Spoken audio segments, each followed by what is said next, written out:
Hey. What's up, everybody? My name is Mr. Henry. I'm not sure what my audio is doing on Facebook. Check. 1. What comes after 1, Roz? 5. Aw, that's not what they told me on Sesame Street. They always lie on Sesame Street. I was just listening to this thing. We have this morning program that comes on before Real News in the morning. And the last story they brought up is apparently there was some Twitter poll yesterday put up by, I want to say PBS or I don't know whoever does Sesame Street, and they were asking if you want. PBS. Is it PBS? Yeah. Guys next door.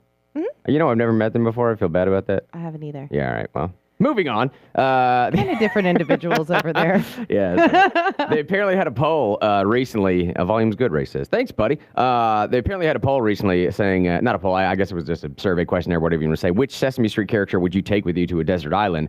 And it got pretty dark pretty quick. Which I know some people that are listening to the radio continuously here probably just heard this whole story, but I thought it was hilarious. It got dark real quick because a lot of people started thinking, desert island? I need a Sesame Street character that carries a lot of meat on him. I was like, oh no. Oh no. Yeah, so what? Big Bird? No, Snuffleupagus, I guess would be the right? I don't know. He was the fattest one. Big Bird would be a good one. Big Bird wouldn't be bad. No. I was gonna say Grouch because I feel like at any means we could get food. Yeah.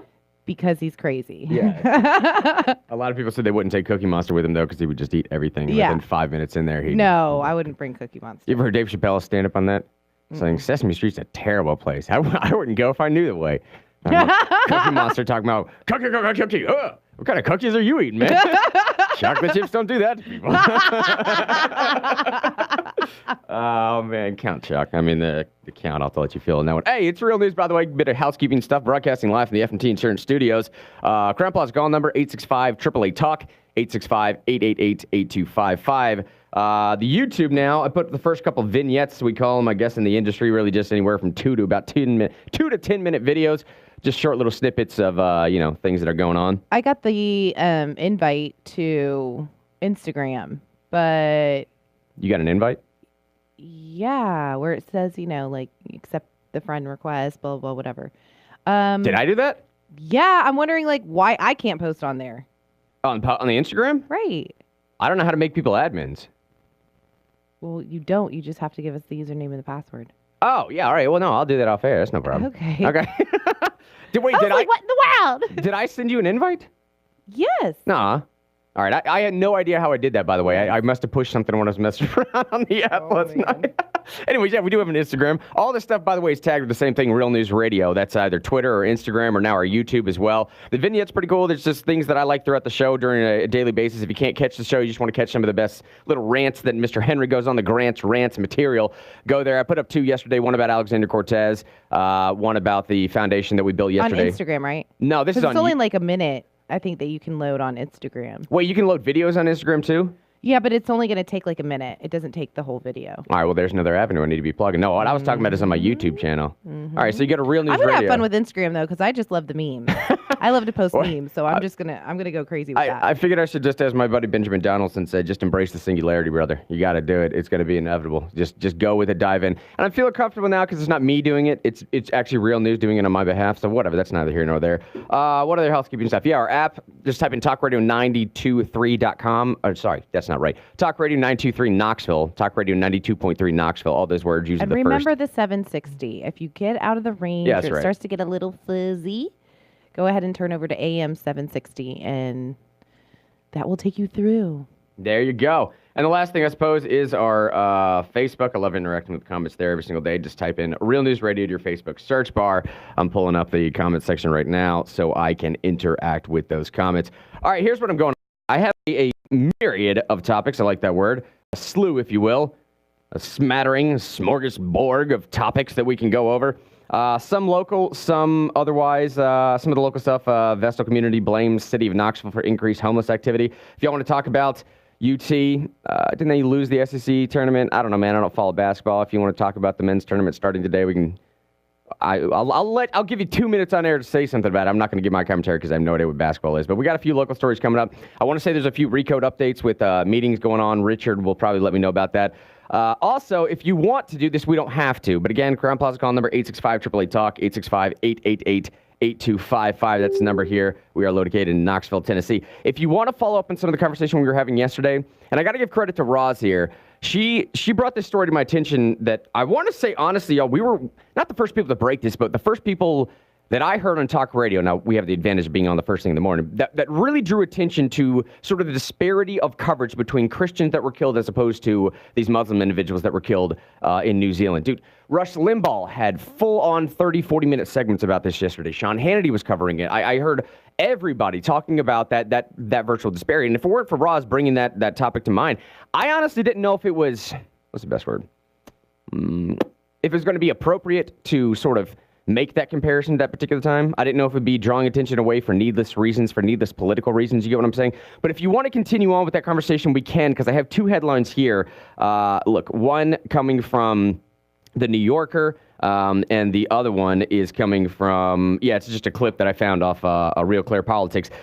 The idea being, in the wake of the New Zealand massacre, how much is white supremacy to blame? And do we need to start having a conversation? Here's the New Yorker headline. Is it time to confront the threat of right-wing terrorism? Now, when you hear right-wing terrorism, that's usually a bit of subtle code for white terrorism, white supremacist terrorism. And I'm asking that in sort of a statistical variability here. I'm wondering, in America, or possibly at large, it's going to get a little bit difficult to compare the statistics because one is much more overwhelming than the other. Do I have to clarify that? The idea of Muslim terrorist attacks is far more overwhelming, statistically speaking, than it would be for white supremacist attacks. You follow me? In America, though, many are starting to make the argument that statistically speaking, with the number of gun attacks or whatever else, that they could claim white supremacy.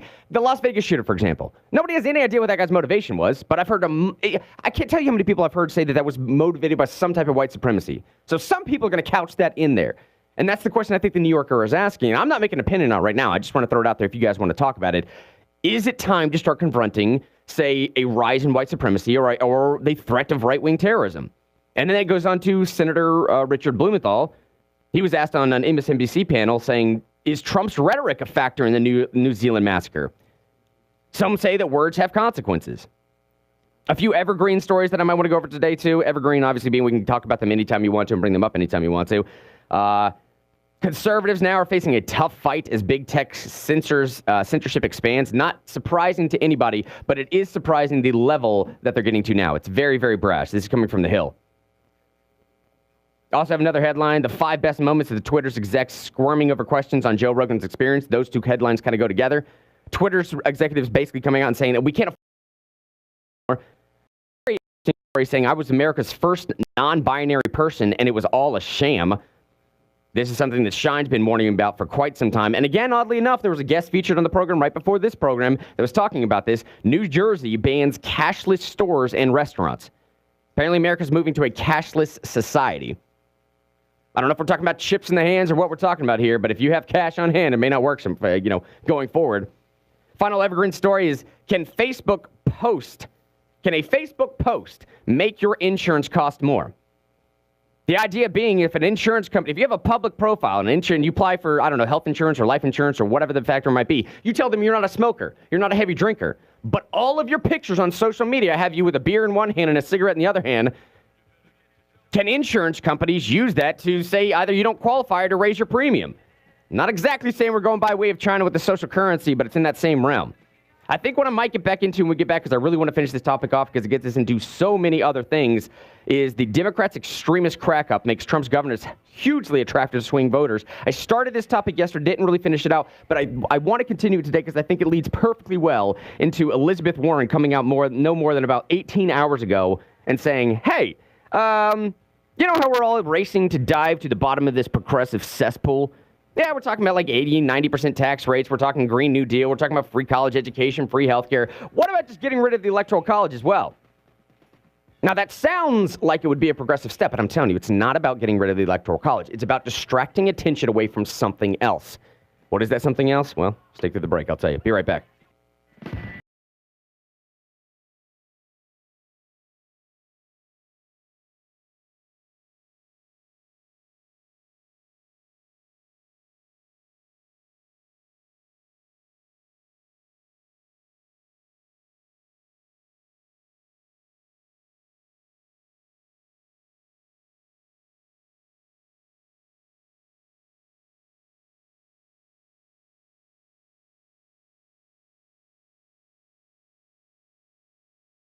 Larson Show. She seems to be of the kind of personality that no matter how many dumb things she's said in the last 6 months or so, she's bound and determined to outdo herself by saying more dumb things down the line. And by dumb, I mean this: somehow control cow flatulence, and that she wants us all to stop eating meat and stop driving fossil fuel-powered automobiles.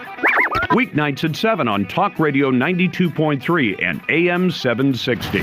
TN Connect Credit Union, helping you stay connected to your money, to your financial goals, to your plans for the future. TN Connect Credit Union is the oldest credit union in Tennessee, and they still hold tightly to the same credit union community values and financial responsibility that they always have. TN Connect Credit Union still connects you with free checking accounts with rewards, emergency fund high-yield savings accounts, and TN Connect Credit Union connects you to the best in modern convenience with comprehensive digital and mobile services. TN Connect Credit Union. Connect.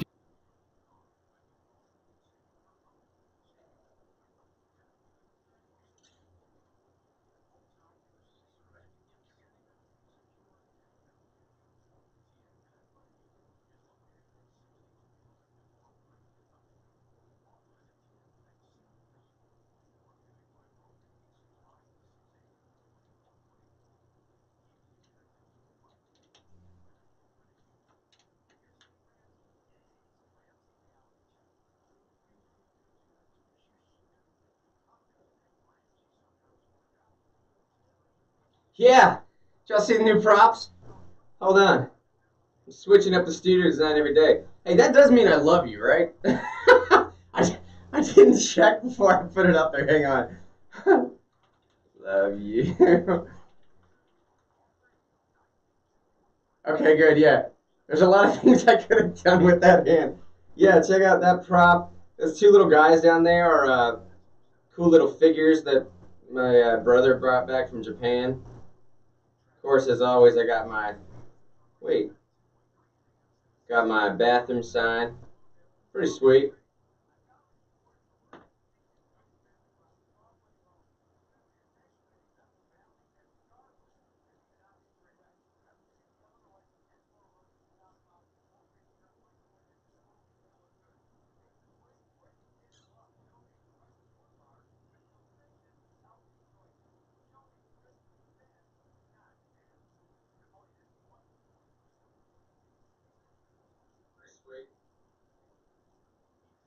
Born. The world is freezing over.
That's Alan Watts. This is Enzo Overthinker. So he himself just dubbed that in there into his music. Cool little composer that would mash up Alan Watts with some, whatever that music genre is called. The whole electronic music stuff for me has so many variations of genres I just gave up a while ago.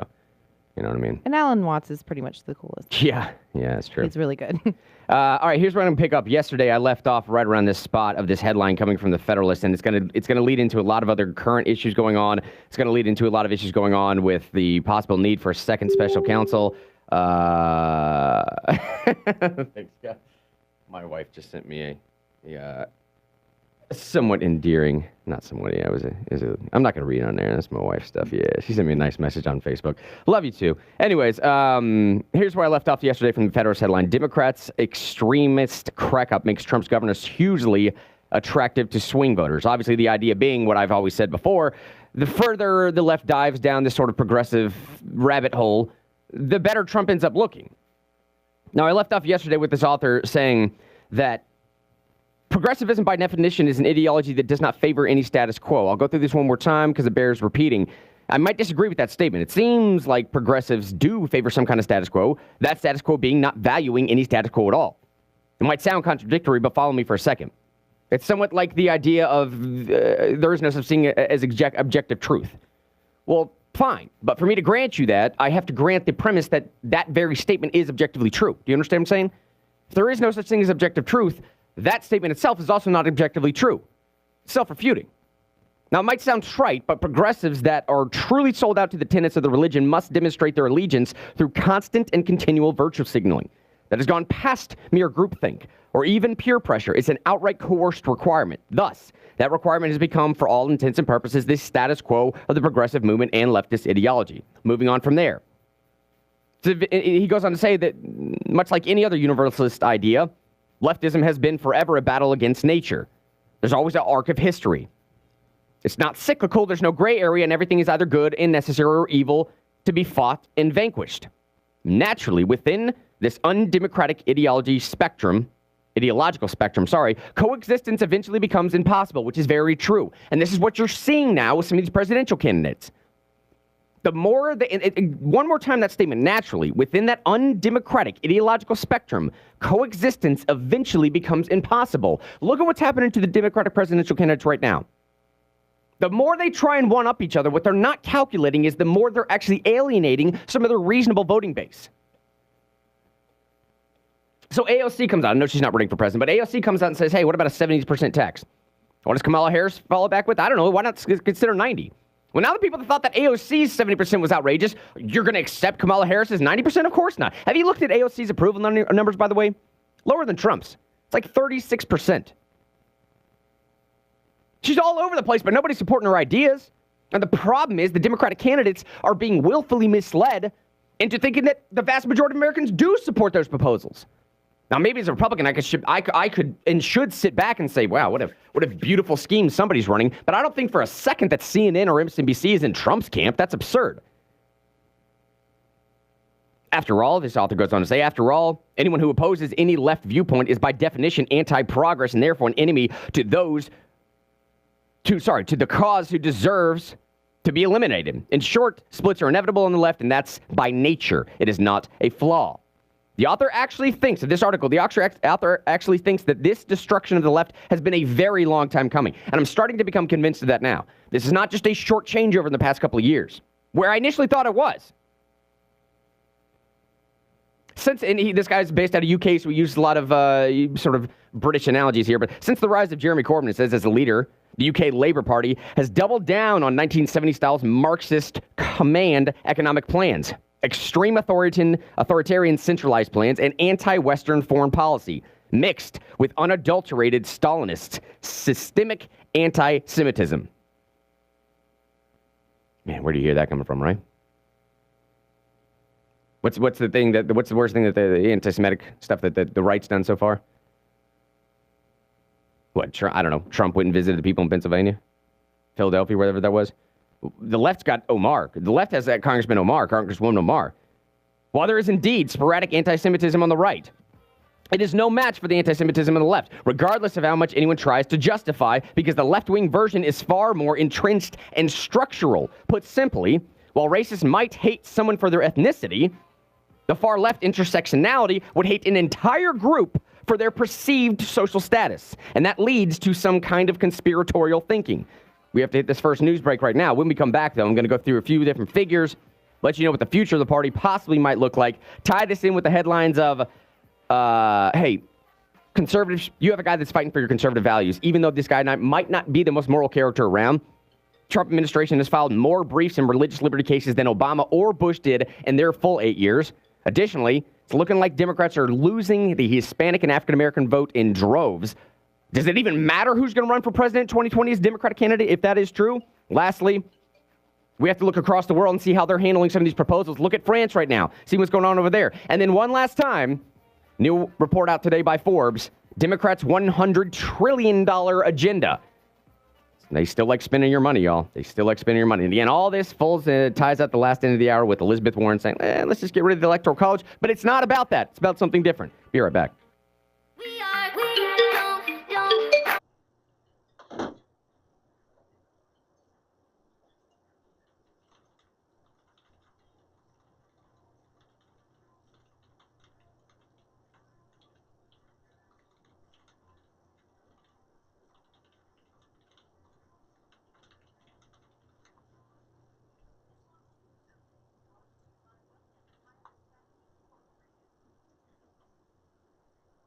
Steve, what's up, buddy?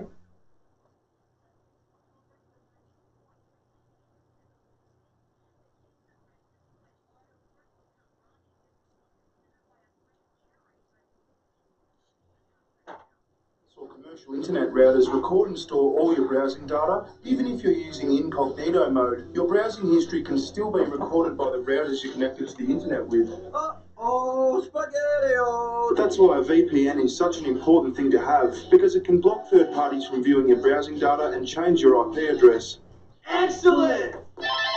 Virtual Shield is the quickest and most user-friendly VPN in the world. They've got plans to cover yourself. He's currently touring Australia. He was on a show called Q&A.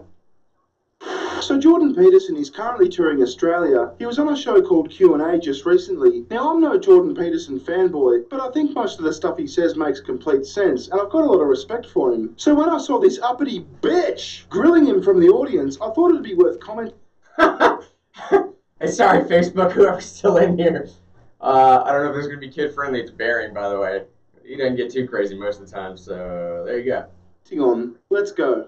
What is your answer to young people for some of the really big problems facing humanity, like the climate catastrophe, like economic crisis, like the precarious job market? What's your fucking answer to young people?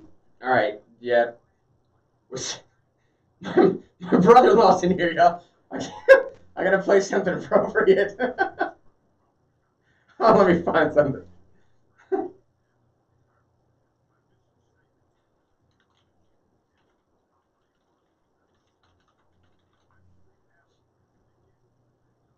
All right, maybe this is better. Hang on. I want to know, what is your answer to young people for some of the really big problems facing humanity, like the climate catastrophe, like economic crisis, like the precarious job market? Because they just don't, you talk all this much about individual responsibility. Most of us are never going to be able to afford to have all of these assets to have responsibility over. So what is your advice beyond banal comments like clean your room? Well, it's actually rather difficult to answer a question that ends with your comments are banal politely.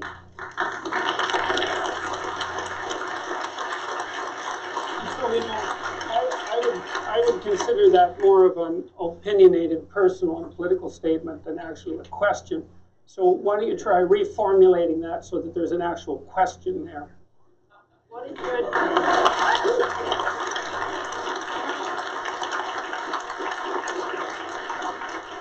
So what is your advice to young people when you talk about you need to be individually responsible, but when there are things that are so far out of our control, like climate catastrophe, like the precarious job economy, like the economic crisis, what is your answer to do you people think that who you're are worse facing off these than your questions? Do you think that you're worse off than your grandparents? I think there are different challenges. Do you think you're worse off than your grandparents? I think that Jordan, once again, we're not going to cross-examine our questions. So try answering the question about collective responsibility on climate change, for example. Pick one part of that, because the argument, I think, is that individual responsibility does not change the climate, does not fix the problem that needs global collective responsibility. So I think that's the core of the question. Do you have a theory about that? Well, fundamentally, I'm a psychologist, and my experience has been that people can do a tremendous amount of good for themselves and for the people who are immediately around them by looking to their own inadequacies and their own flaws and the things that they're not doing in their lives and starting to build themselves up as more powerful individuals. And if they're capable of doing that, and then they're capable of expanding their career. And if they're capable of expanding their career and their competence, then they're capable of taking their place in the community as effective leaders. And then they're capable of making wise decisions instead of unwise decisions when it comes to making collective political decisions.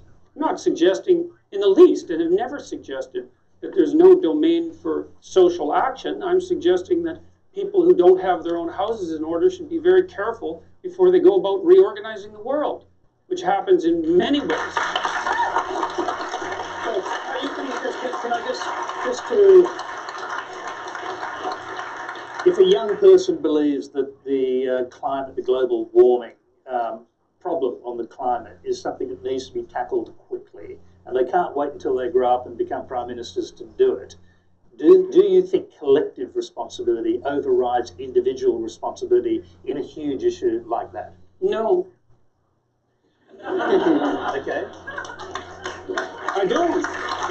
I think generally people have things that are more within their personal purview that are more difficult to deal with and that they're avoiding, and that generally the way they avoid them is by adopting pseudo-moralistic stances on large-scale social issues so that they look good to their friends and their neighbors. That's what it looks like.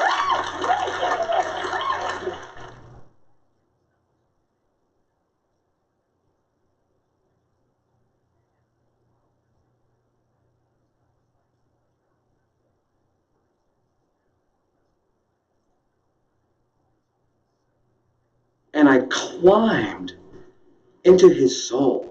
And it's there I stayed until morning, which meant that I will underestimate someone very close to me. Wow. Where do you get your weed? From you, Dante. Oh, yeah. What's up, Mr. Teasel? You're not a big fan of Hillary's, are you? No, I don't. A funny movie. What's up, Mr. Teasel?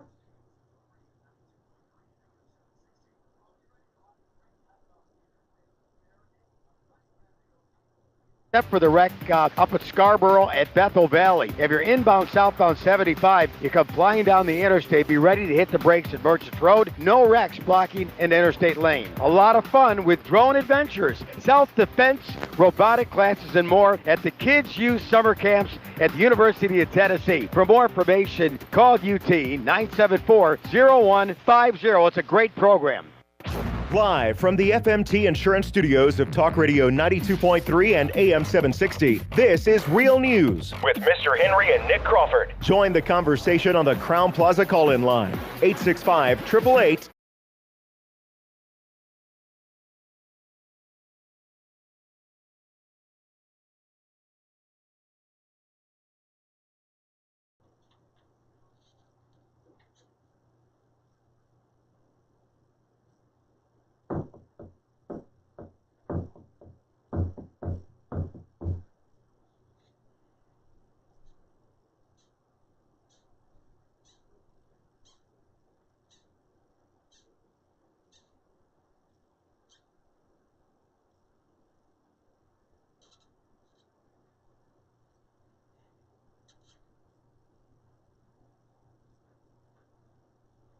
$7:39 in the morning. Welcome back to Real News. My name is Mr. Henry. Crown Plaza call number. We've got someone on line one. Not sure what they want to talk about. It's we're pretty open to considering almost anything at any particular time, but that number is 865-888-TALK, 865-888-8255.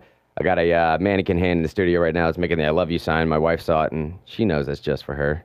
Sent me a little message on Facebook. She's the best woman in the world. Hey, let's get real controversial right now. Why not, Hey, Ben Shapiro says facts don't care about your feelings, so I guess it is what it is.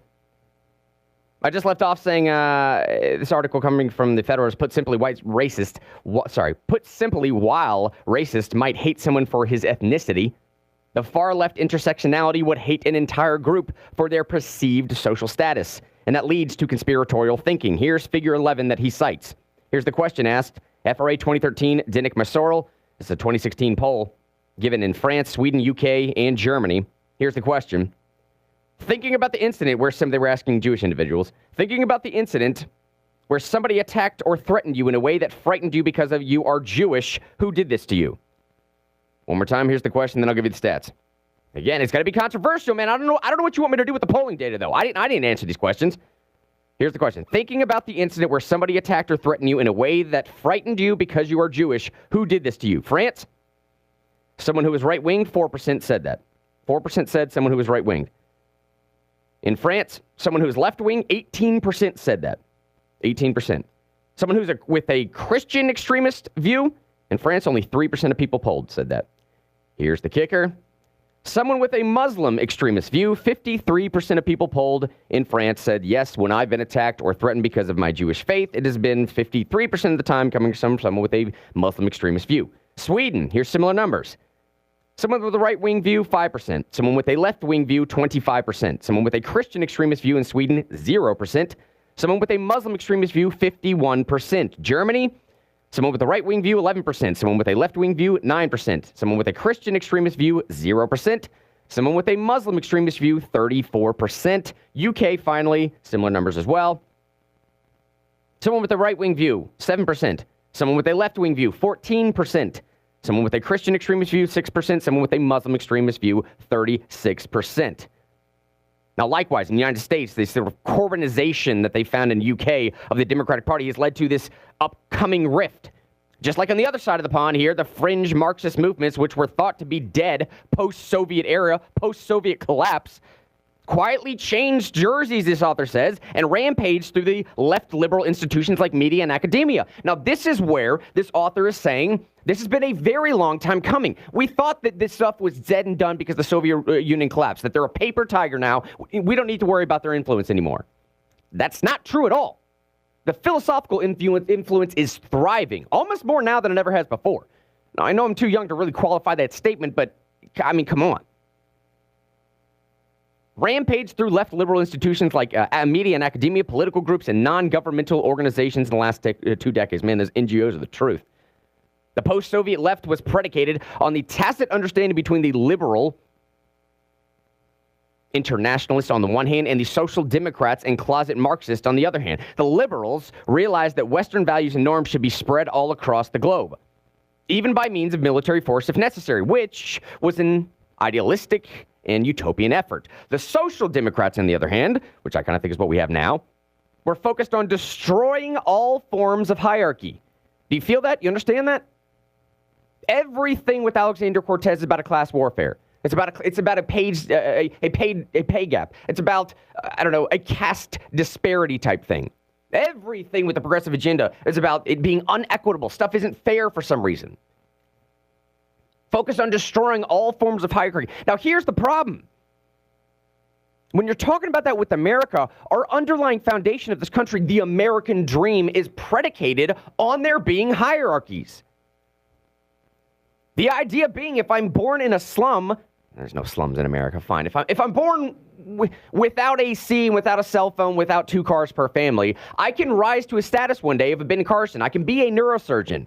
I can be an attorney. I can be a judge. I can be the president of the United States, and it has happened. That is predicated on climbing that hierarchical ladder. And this is not a new concept in human society. Go listen to Jordan Peterson. This can be demonstrated on an empirical level throughout all species of civilization, not civilization, sorry, all animal species as well. So even if you don't believe in my right-wing kookism, if you want to call it that, at least believe in evolution. Social democrats, they say, we're focused on destroying all forms of hierarchy and Western ethos within society for their utopian forced egalitarianism. While the naive liberals were busy, equivocating about the oppression of a Saudi woman and of one in Silicon Valley, the social democrats were the force behind the opposition to the Western literature and universities in favor of post-structural critical race theory, promotion of neo-Marxist dogma, and demanding a borderless, sexless, structuralist society. This is what I've said the whole time. Let me break down what he's saying in an analogy or that I use all the time. That's not an analogy. An example I use all the time. I talk to Sean about this almost every single time I talk to him because it constantly rolls back this to me. I missed it. I missed the train leaving the station. It's like we're ships in the middle of the night passing by each other here. I missed my opportunity to see where the end goal was happening. While I, for the last couple of months, if not the last couple of years, have been dead focused on this little, small, nuanced conversation about what the First Amendment means with these progressives. Look, we can go. Let's have a conversation about those details, okay? You can't run into a crowded room and scream fire. I can't call for literally inciting violence on another person. Call the fisticuffs, if you will. We have libel laws and defamation laws, right? I can't print something about you that I know to be true. Untrue. That I know to be untrue. If my specific intent is to harm your reputation. Well, I was worried about having all these little nuanced conversations about what the First Amendment protects and that it does protect hate speech. Some people know it shouldn't. They didn't care about that at all. That was not their game. Let me read this one time. Well, the naive liberals, and I believe what he's talking about here is classic liberals, those who were actually interested in the conversations that I was having. Well, the naive liberals were busy equivocating about the oppression of a Saudi woman and one in Silicon Valley. The social democrats were the force behind the opposition to Western literature and universities in favor of post-structural critical race theory, promotion of neo-Marxist dogma, and demanding a borderless, sexless, structureless culture. While we're sitting here having legitimate debate and arguments, they changed the rules of the game. And now we're stuck dealing with it. They changed the rules of the conversation. They weren't having a conversation about the First Amendment. They were having a conversation about, we are at war right now. Do you not? And that's what I think progressives for a long time have been taking advantage of I want to say naive conservatives, but it's not like I was naive. I just didn't want to admit it. I didn't want to admit that it was that visceral. Do you get what I'm saying? I didn't want to admit that any American could be that callous and willfully reject the history of this country and the history of the incredibly enlightened men and women that founded this country. I didn't want to acknowledge that anyone could be so arrogant in their approach to not just philosophy or their worldview or their overarching principle of what gives them meaning, just to life in general. While I'm sitting here having a conversation that's been built upon thousands of years of philosophy and doctrine and legalese and debate and great things about the human experience, they said, forget the human experience. I'm the lion, you're gazelle, you deserve to die. It's about winning this game. I mean, look at it this way. Even in the United States right now, even Howard Schultz, the man who forces his Starbucks employees to have diversity training, is now not progressive enough for the contemporary Democrat Party. He can't even run as a Democrat anymore. This is the man that was one of at the forefront. One of the first individuals, now granted, he was somewhat forced into this, but whatever, he still made the decision. One of the first individuals to force all of his employees from the top down to take this diversity training. Again, to be fair here, this is real news, both parties have went through substantial changes and currently still are going. Yes, we had the Tea Party problems years ago, and we had to deal with the constitutionalists, and we had to deal with the libertarians, and we had to deal with all the weird little offshoots that fractured the party. But we coalesced and came back together. And even in 2016, many conservatives became convinced that Trump would usher in some new version of fascism. However, I don't know where this fascist dictator is. Where is he? Where's this guy? A fascist dictator doesn't exactly not legislate, but give away his power. A fascist dictator doesn't exactly cut bureaucratic rule. Do you know what I'm saying? They don't do away with bureaucratic red tape. They make it more so that they can control more. I'm going to leave it right there because I don't know where this fascist Trump is. I need my fascist, Roz. I need my Trump dictator, okay? King Trump. That's what he was supposed to be. I don't know why he's not that right now. 7:50 in the morning, come back with my real feelings on this. Be right back.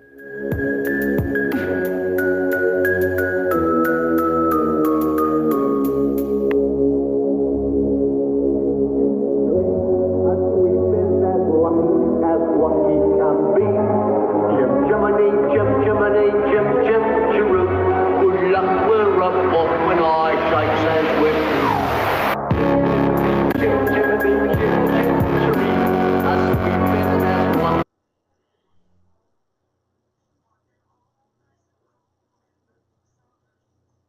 don't start standing up a hole, the party will go. Yeah, dude, Richard, you're right. You're totally right, man. But Richard, like, honestly, man, I'm a little bit fearful that we've lost the opportunity to do that. I mean, practically speaking. Not to say that we shouldn't do that. I'm just saying I'm fearful that now progressives have set the agenda that. Look at Beto O'Rourke the other day, okay? I mean, I just gave you the Howard Schultz example. The CEO of Starbucks, the guy who, his CFO told a room full of Christians that you shouldn't patron his business anymore. It's like one of the most progressive companies in the United States. The CFO of the company said, Christians, if you don't like what we're doing, don't come to our store anymore. You know how many Christians are in this country? Most of us. Most of us. The CEO forces employees to go through diversity training. He can't even run as a Democrat anymore. Look at Beto O'Rourke, right? He made some casual joke that was meant to be, I believe, showering praise and encouragement on his wife for when you run as a politician. I mean, y'all know this. It doesn't even have to be repeated, but your entire life is taken over by something else, someone else, by literally your constituents. You have no life anymore. That is the definition of a public servant, is it not? You are the servant of the people that you represent. Therefore, you have very little of your own life. That's the calling. That's the sacrifice. So Beto O'Rourke makes a comment saying, I have to thank something to the effect of, I have to thank my wife for, basically raising our kids the whole time. Whatever he said is the idea being is that it's just his wife at home raising the kids while he's out there campaigning and hobnobbing. He got massive pushback for this. Ended up apologizing. The point I'm making, Rich, is to your comment, yes, Republicans, if they don't stand up now, the whole party will go down. That is very true. But the type of practical backlash that we're going to get by standing up, every single Republican to the T, neighbors included, is just going to have to not care anymore. Literally. We're going to have to get to the point where every single Republican, just as the kids say, have no Fs left to give. Because that's the only way you're going to win this fight, man, honestly. They've set the rules. They've set the standard. They've set the agenda. Now that literally anything can be offensive as long as enough people say it's offensive. Anything. And if enough people say it's offensive, look, now you're a guy baking a cake in Colorado and you're at the Supreme Court trying to defend for your life. You know what I'm saying? That's where we are. Ow.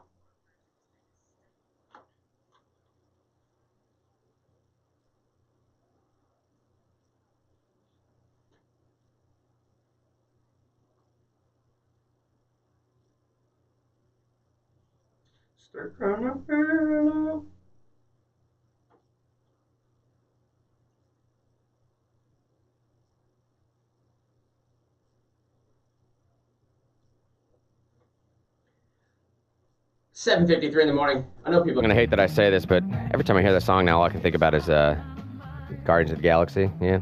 That soundtrack of the movie was just so good, and it was so fitting for the cinematography too. You know what I mean? It was awesome. It was, yeah. I loved it. Well, someone told me that James Gunn was actually responsible for that direction, and I don't want to believe that's true. The director, the guy that got in trouble for those those tweets, just that were like, I'm not even gonna try and sugarcoat this. He was tweeting about a bunch of stuff that was really in the realm of pedophilia. Really? I mean, he said he was joking about it. I'm sure he was joking about it, but pedophilia is one of those. Look, I agree. I think anything with comedy should be on the table. That doesn't mean it's not going to be offensive, and it doesn't mean that it's going to be funny. I think you should you should have the right to joke about whatever you want to. Doesn't mean you're going to get a laugh, though. You joke about rape, yeah, exactly. Not everybody's going to laugh. Exactly. You know? Exactly. Okay. Right? Yeah. No. So, anyways, he said he was making a joke. Maybe he was, but he's the guy that was fired, I think, from the third one. Maybe he's back on it. I don't really care. Let me say one last thing before I get to Stimpy's call here about Nancy Pelosi. Actually, you know what? Let me give him enough time. It's 7:54 right now. I'll give him the last 4 minutes. I'll make my point after this. Stimpy, thanks for hanging on, buddy. Subheading says Nancy Pelosi. What's on your mind? Yes. Good morning. I've been paying attention, and I've been doing a little bit more research and everything else. But because you were talking earlier, what is their agenda? And I'm trying not to make it sound like I'm crazy here and try to get my ducks in a row. But the thing is that what I've been looking at, because, my brother-in-law, my sister's husband, he's getting ready to get married again, and he's in the Army. He's stationed out of Texas. And I can't remember the name of the city, but he's looking at buying, he's ready to close on this new house. And so I'm looking at the pictures of the house, beautiful house. The yard, however, is the size of a walk-in closet. And I looked at this and I was like, wait a minute, this has Camiros and Ickley written all over it. So I went online, and Camiros actually drafted their laws that went into effect in 2015. And Ickley, well, you can't really find a date as for when a group or when a city actually joins Ickley.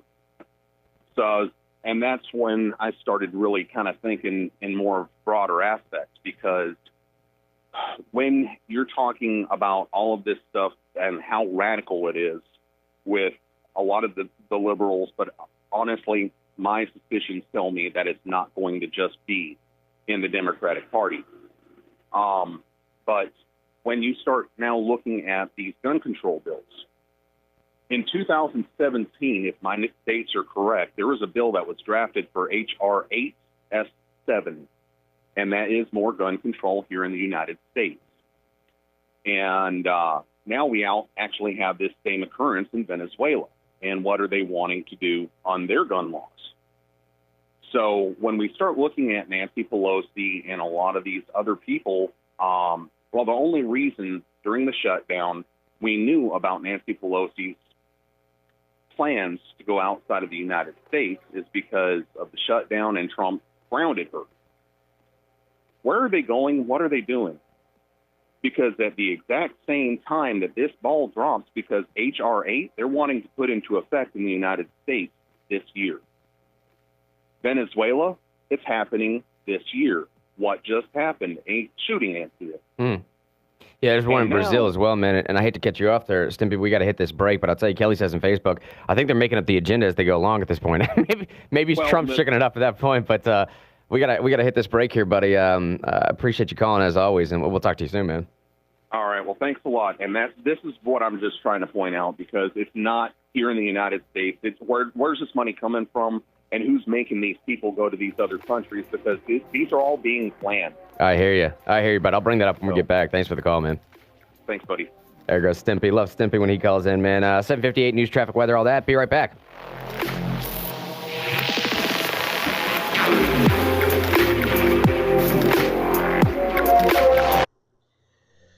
Oh, hooked on a feeling.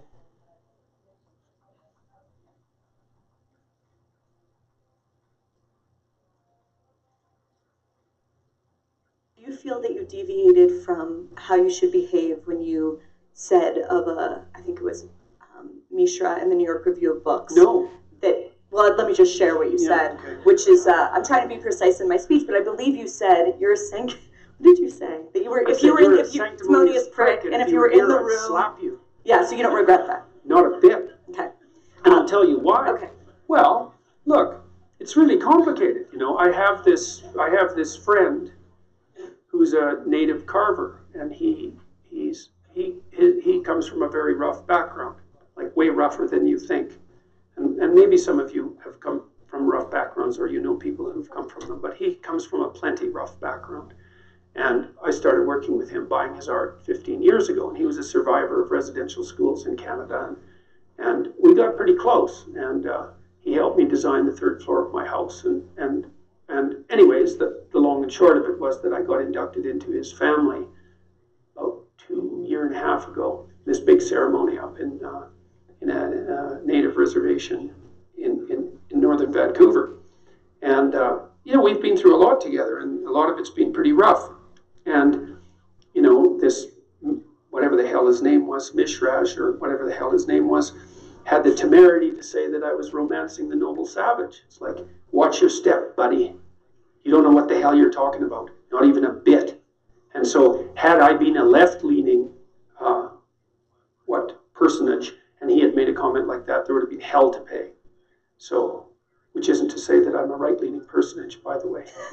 So I don't regret it a bit. I think that what he said was absolutely reprehensible, and that he should have been called out on it. And so I don't regret it at all. Now, people said, you know, maybe it would have been better for me not to have made that comment, and it's possible that they're right. But I actually thought about it, and I thought, There's no excuse for that. You don't know what you're talking about. You're meddling with things you don't understand. And you're making a casual aspersion, not only on me, but on my noble savage friend. It's like, yeah, no.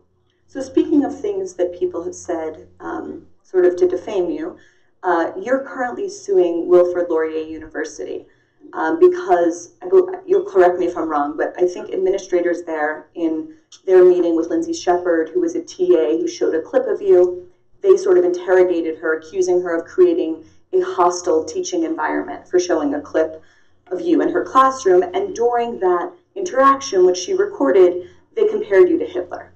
No, they compared me to Hitler or Milo Yiannopoulos. Excuse me. Right, no, it's important. And the reason it's important is because, look, these people, one of them sorry, and just to finish that question, maybe you'll braid this in. You are one of the most outspoken champions, I would say, of free speech right now. I would like for you, if you can, to sort of grapple a bit with believing in free speech so strongly, and yet also suing this university for slander. Yeah, well, so first of all, they compared me to, they said playing a clip of Jordan Peterson was like playing a clip of Hitler or Milo Yiannopoulos. And I thought, well, let's go a little easy on the Hitler comparisons there. Guys, we might want to save that for when it's really necessary. Because you don't use, it's sacrilegious to use an insult like that, except in situations where it's justified. It's not appropriate to use a catastrophe like that casually, especially when you're doing it under the guise of moral virtue. There's no excuse for it. And then the second thing is, you're a professor, both of you. Get your damn words straight. Which is it? My Hitler or Milo Yiannopoulos? Seriously, those are not the same people, in case you didn't notice. One of them was the worst barbarian in the 20th century, with the possible exception of Stalin and Mao.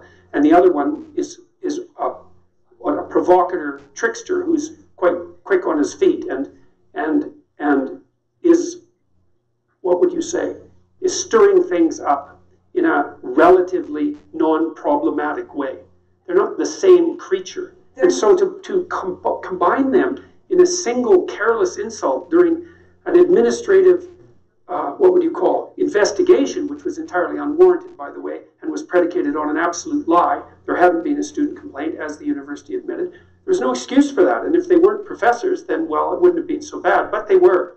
And the reason that I sued them, there's a whole bunch of reasons. I mean, the Hitler comparison, the Milo Yiannopoulos comparison, were only two of about 40 things that they tarred me with. And they're all listed in the deposition. And the only reason I brought the lawsuit forward, 7 months later, something like that, was because of what happened with Lindsay Shepherd. So what happened to her at Wilfrid Laurier is absolutely inexcusable. Everything they did to her was predicated on a lie. Then the university apologized, and so did the professor.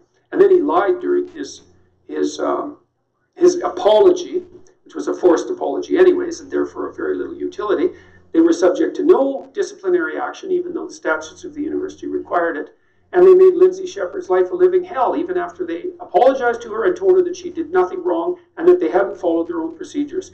So I read her deposition, and I actually read it on YouTube, where it's got about 500,000 views, by the way. And I thought, you people haven't learned anything. You've learned absolutely nothing. And so if one lawsuit doesn't convince you, maybe two will. So, and then with regards to free speech, it's like, free speech is still bounded inside a structure of law. And these people broke the law, or at least that's my claim. So I don't see the contradiction there at all. You can't just slander someone, defame them, lie about them. You can't incite people to crime. There's all sorts of reasonable restrictions on free speech that are already codified, essentially, in the British common law system. So, but Wilfrid Laurier learned nothing. But this isn't over yet. But isn't it creating a chilling effect, which is something that those of us care so much about free speech want to sort of stay away from? You could say that these sort of defamation lawsuits are a really, really dangerous slippery slope. And I'm sort of surprised you don't see it that way. Well, you know, I do see it that way, which is why I spent 7 months thinking about it before I decided to do it. But I thought that there's always risk in every decision. There's the risk of doing something, and there's the risk of not doing something. And both of those risks are usually catastrophic in every decision you make in life. It's like I weighed up the risks, and I thought, no, the risk here of not doing something is greater than the risk of doing something. Have they shown any sign? Look, one of the things that Wilfrid Laurier did in the aftermath of this scandal, which, by the way, was the biggest scandal that ever hit a Canadian university by a large margin, and it was an international scandal. I rarely go places where people haven't heard about this. And so it was a big deal, and they had plenty to learn, and they learned nothing. They set up a panel, hypothetically, to clarify their position on free speech and its relationship to inclusivity, etc. And the only two people on the panel who were advocating for the free speech position resigned in frustration. And I know that because I know who they are. And so well, that's just one of the pieces of evidence that they didn't learn anything. And then they continued to mistreat Shepherd continually. Like her deposition, it's like a novel of stupidity.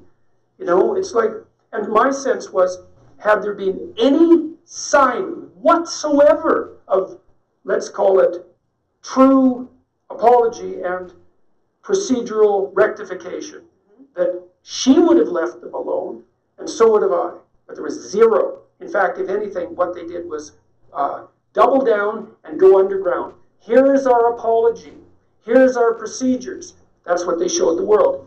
Here's how nothing at all has changed. It's like, no, not good enough.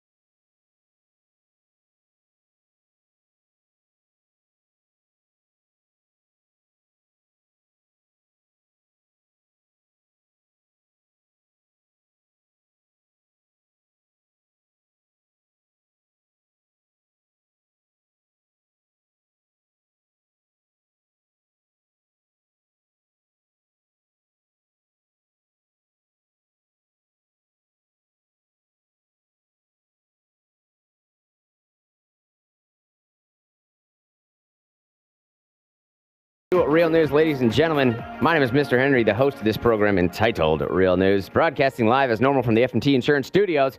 Crown Plaza call number, you're going to want to put this into your speed dial, probably number one on that speed dial, 865-888-TALK, 865-888-8255. Now, that is a Knoxville number with 865. Someone told me that's the VOL, spells out VOL for the Vols. I'm pretty sure that's right.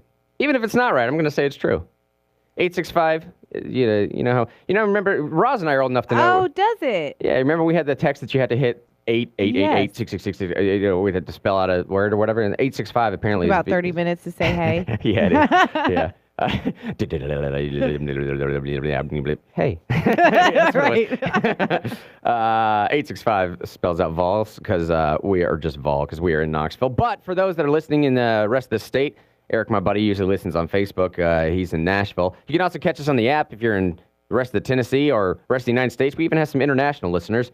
Just type in Talk Radio 92.3 Knoxville. Talk Radio 92.3 Knoxville. I think we're on iHeartRadio and all those other, FM things as well. Facebook always has the video stream going up here if you want to catch it later on, or our Patreon page, patreon.com, patreon.com/Real News Radio. A couple days away from actually putting that into iTunes and Stitcher. YouTube is up there. Put some vignettes on there now. Instagram, Twitter, all that, whatever. I'm embracing. No, not me. Mr. Henry is not. Real News is embracing the singularity. All that stuff is tagged with Real News Radio. Back into what I was talking about before, Stimpy just brought up the conversation of Nancy Pelosi and Venezuela situation going on and taking away guns and really what is the agenda. And unfortunately, hang on. What does that mean, Richard? Yes, it does.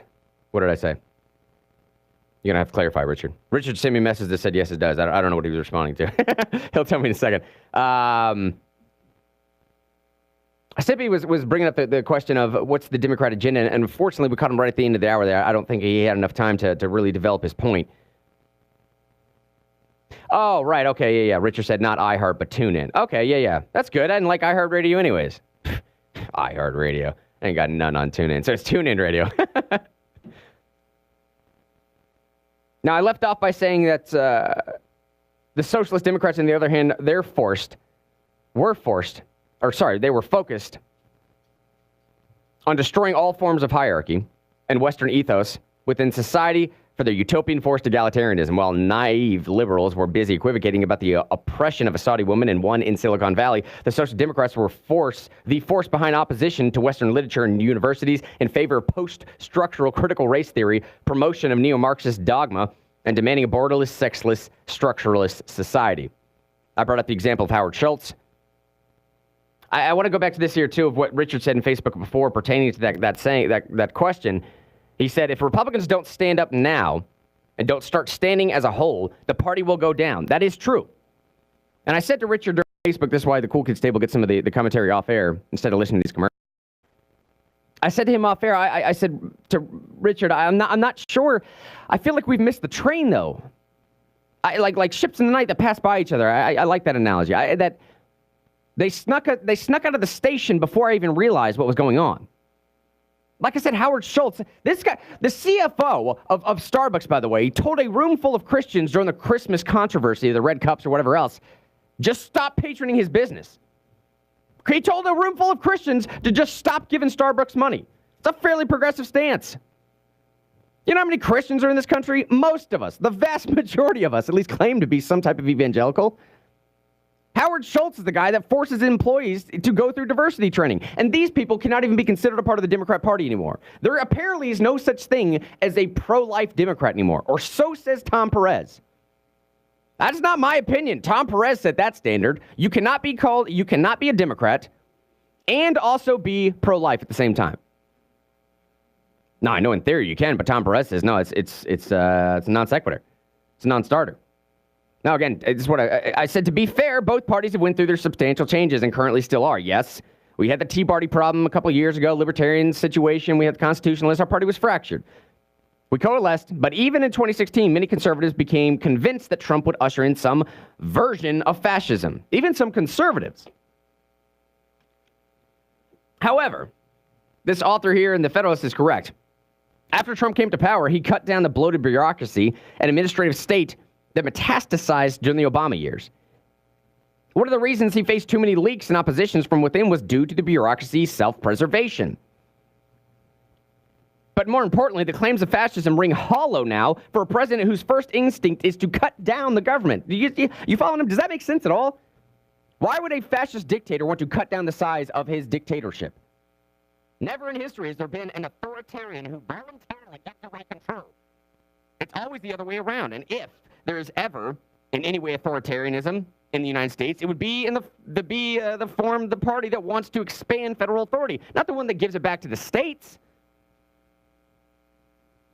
If ever there would be a sense of authoritarianism, it would be a party that would be pitching something of, just let the federal government take over everything for you, okay? That's how it's happened in the rest of the world when we've been implementing socialism and communism, when we've been talking about pure authoritarianism. It's always been, give me the power. Give the government the power. That's not what Trump's saying. Now, you could make a reasonable argument that some of his executive orders might do otherwise. I get it. Fine. We can have a conversation here and there. But now, all of a sudden, if we do that, Democrats are the ones that want to all of a sudden have a nuanced conversation. It's beyond absurd.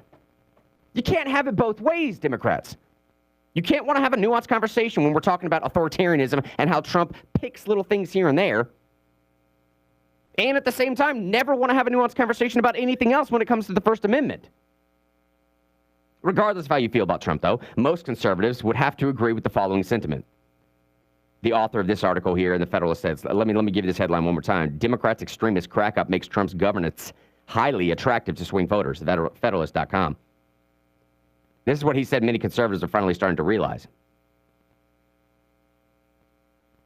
As a certain section of conservatives found out to their chagrin, one does not need a saint with impeccable personal character to defend religious and civil rights.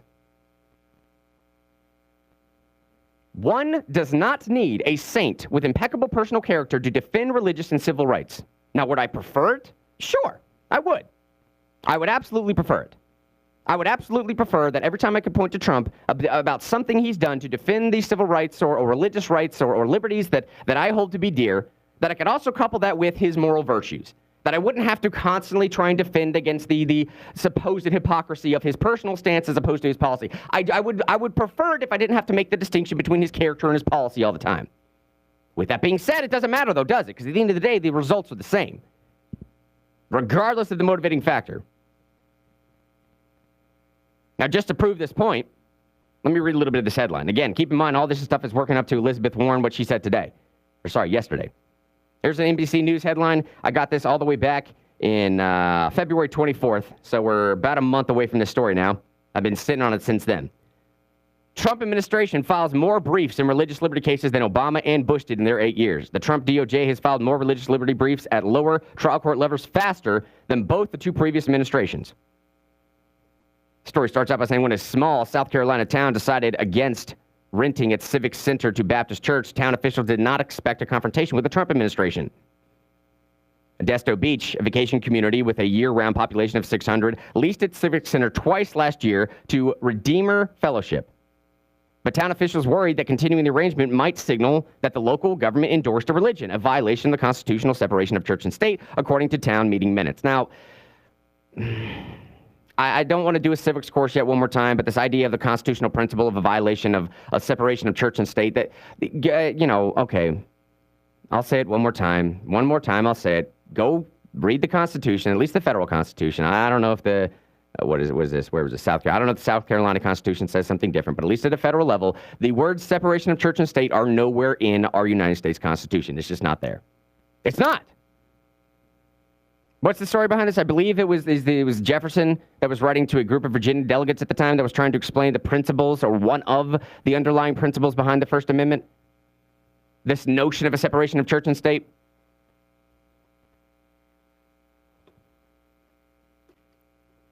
The idea that Jefferson was presenting, though, was that government should stay entirely out of religion. That does not necessarily imply the negative. That does not necessarily imply the reverse of that, though. Are you following? Just to say that constitutionally speaking, the government should remain out of a religion, that we shouldn't have an institutionalized or established religion at any level, does not necessarily mean that there should not be religious influence in government, though. I know people don't like that, but what do you expect to happen? Last stat I looked up was something like 72% of people in this country consider themselves to be evangelical. Is it illogical? Is it illogical to think that they're going to bring us some of that into their government positions with them? I'm not saying I'm advocating for legislating based upon a moral biblical code. I'm not saying I want to take literal scripture out of the Bible, the canonized version of the Bible, and put that into legislation. I'm just saying that mentality, that philosophy that you bring into it's highly reasonable to think, okay, separation of church and states means government gets out of my religion. I can do whatever I want to, but that doesn't necessarily mean that religion shouldn't have some influence on government. Now, the Congregation of Redeemer Fellowship saw the situation differently. In August, it sued in federal court, alleging religious discrimination. 3 months later, the U.S. Justice Department stepped in, siding with the church and asking a judge to rule against Modesto Beach. A lawyer for the town, this guy named Drew Butler, was surprised, but perhaps he should have expected it. An NBC News and Columbia Journalism Investigations review of dozens of court cases found that in just the first 2 years of the Trump administration, Justice Department submitted more friend of the court briefs. It's an easy way for what they call, I believe, amicus, what they're called. I should know that, shouldn't I? Someone's going to correct me later.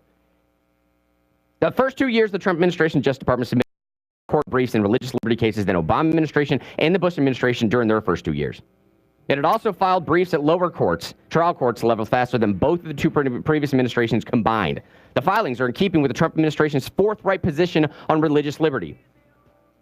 This is a quote from Attorney General Jeff Sessions at the time. A dangerous movement, undetected by many, is now challenging and eroding our great traditions of religious freedom.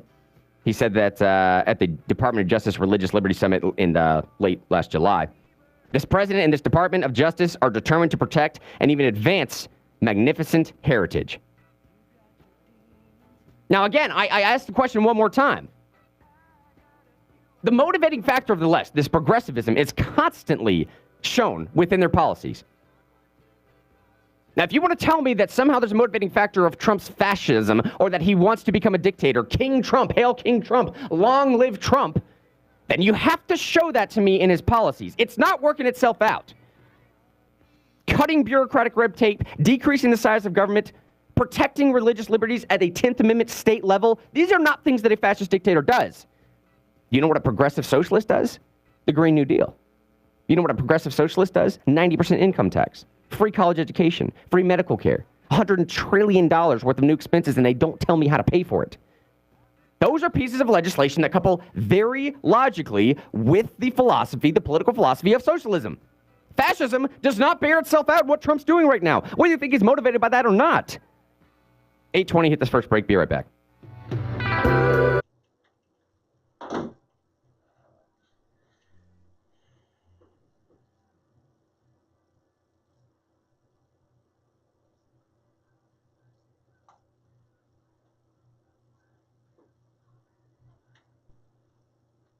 I don't necessarily think we're getting stupider or dumber in this country or in the world in general because of the internet, but we're definitely getting weirder in our perceptions of actual world events.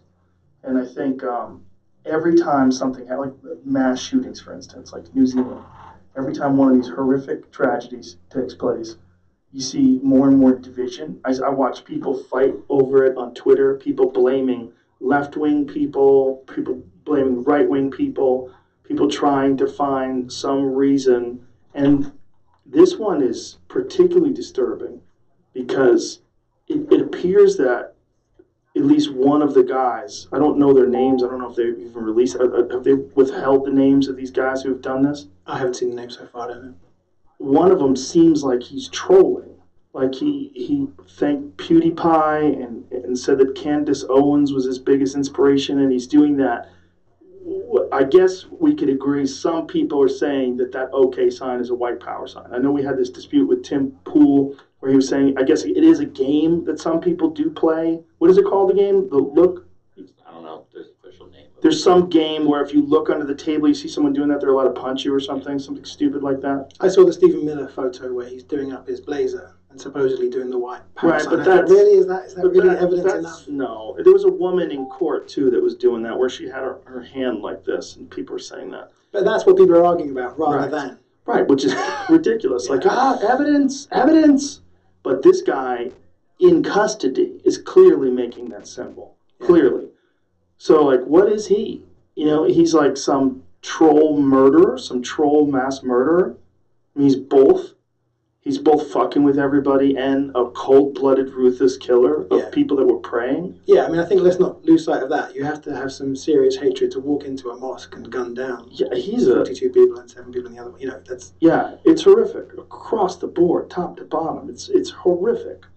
But it's also one of those things where, like, we see so many of these now that we're starting to get numb. Whether it's a Jewish synagogue, whether it's a Muslim temple, whether it's a gay club, or whatever it is, it's like you see so many of these mass murders now. That's just, whether it's a school or a movie theater, it's like, fuck, man. It's just... Sorry, man, it's Joe Rogan. I know he's offensive with the language. Good commentary, though. All like you were talking about when you're filming the news. You're there. You're watching the bullets fly by.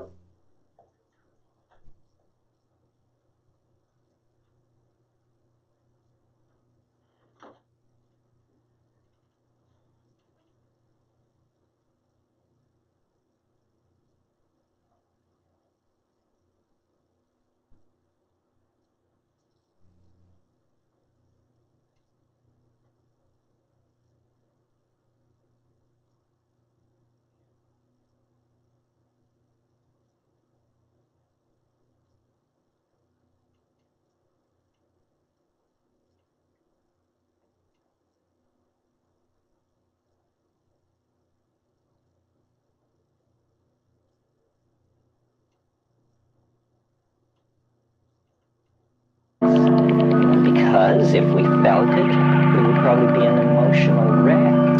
But there's something to be said for opening up to some that. Hey, 8:25 in the morning. Welcome back, ladies and gentlemen, to Real News. Facebook's kicking here. We got stuff going. Comments going off on Facebook. Kelly says that's fine. She doesn't enjoy paying for coffee. She's talking about Starbucks CFO telling people, telling Christians, hey, just don't come to our business. I just brought up this idea that the progressive left... I just had Starbucks yesterday. Oh, did you? So anyway. go to Starbucks and get them to, I order coffee, and then I don't pay for it, and then I take and dump it out right on the floor. I say, deal with it. Throw it on the ground. Yeah, that's right. I don't do that at all. That'd be mean. All right, so the progressive sort of mentality has definitely seemed to bear itself out in pieces of legislation. I have yet to see how Trump's fascism or supposed or alleged fascism is working itself out with his agenda. And I'll say this one more time. If you want to bring up little side examples here for me, that okay, fine. With the travel ban, I mean, what else? The national state of emergency, the border stuff.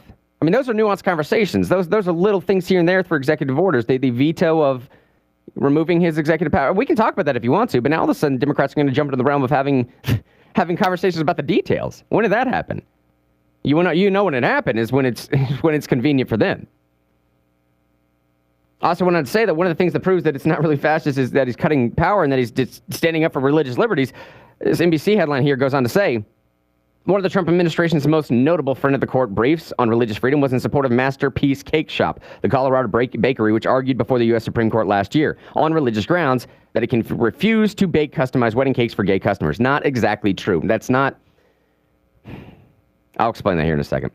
The case was an appeal of Colorado Civil Rights Commission ruling that found that the bakery had discriminated against a gay couple. As the case headed to the nation's top court, the Trump administration lawyers outlined to the justices why they should rule for the cake maker's freedom of speech claim. It was one of the many such briefs that the Department of Justice filed. And this goes back to one of our comments on Facebook from before. Let me see if I can find this again. Who is this? Hang on. Yeah, Richard was saying before, what happens when Republicans just don't stand up. We all need to stand up as a whole or else the party's going to go down, and that is true. But look what happens. Look what happens to a single cake baker. This is the standard. This is what I'm saying, y'all. When the rules of the game have changed and we didn't even realize that we're playing a different sport now, this is what ends up happening. A cake baker in Colorado now tries to stand up for what he deems to believe is a sincerely held religious belief, and then acting upon that sincerely held religious belief, he is absolutely eviscerated. You know how much money this guy's lost? You know how much fines he's had to pay?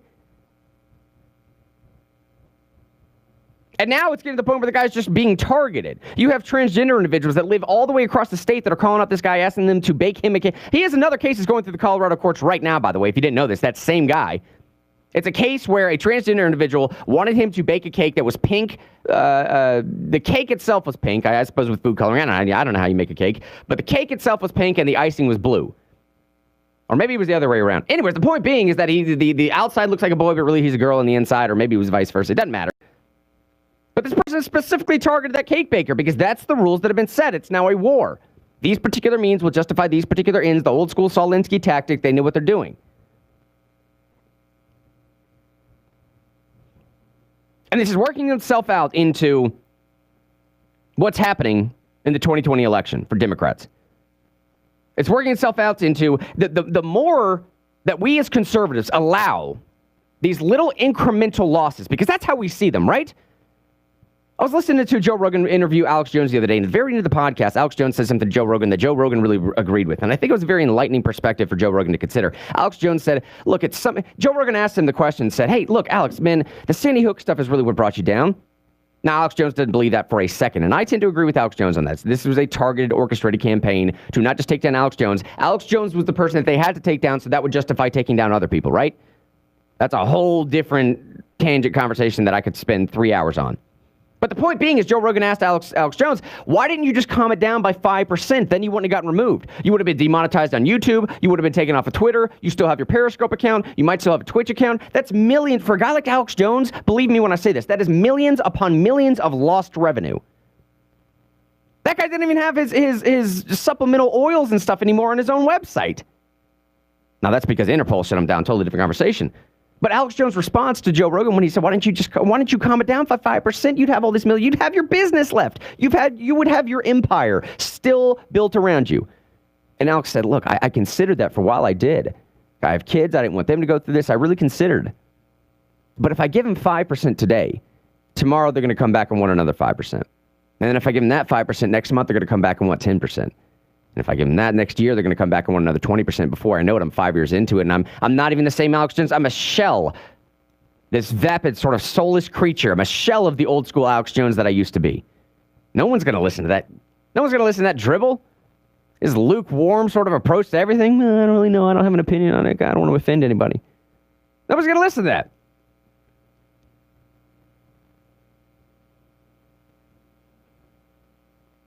And this, I think, is what we're seeing now.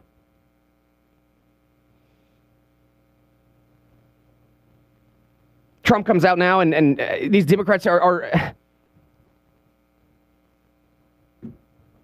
they have, look, they have to constantly one-up each other.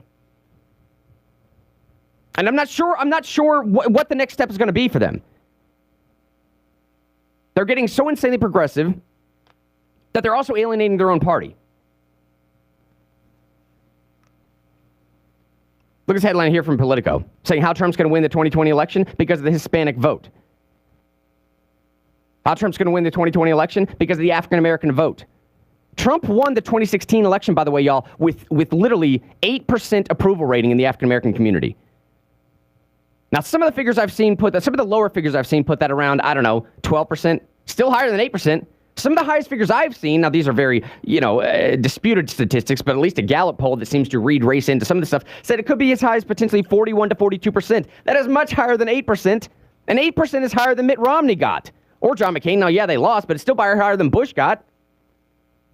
What in the world are the Democrats going to do? They cannot roll out anybody that would be influential enough if they're losing large segments of the minority population. And, oh, by the way, factor in our guy Alfredo Guerra, who called in yesterday, fled from Cuba. The Progressive Party is pitching exactly what I just fled from. It's what I've said the entire time. Now, eventually, some of these people are going to start to wake up to this. Look what's happening in France right now. We're in our 4th month right now. Our 4th month of this yellow jacket protest. Yellow vest protest. Sorry. I know people hate Trump for pulling out of the Paris Climate Accords, thereby causing the world to melt down in 12 years. But France has a vastly different opinion on that, don't they? Talking about raising the gas by 25 cents a gallon, and they're literally flipping cars over and burning it in the streets. 4 months in a row. That's the Paris Climate Accords for you, right? Oh, by the way, Democrats want to spend another $100 trillion. We're going to hit this break right now. We come back and to play this Elizabeth Warren clip. The next step, what I've been teasing the whole show, the next step in this sort of progressive deep dive to the bottom of the cesspool. Get rid of the Electoral College, but it's not about getting rid of the Electoral College. I guarantee you it's about distracting away from that all too important question that may or may not be posed in the 2020 census, something that was introduced a year ago, but it still needs to be talked about today. 8:33, be right back. I was walking through the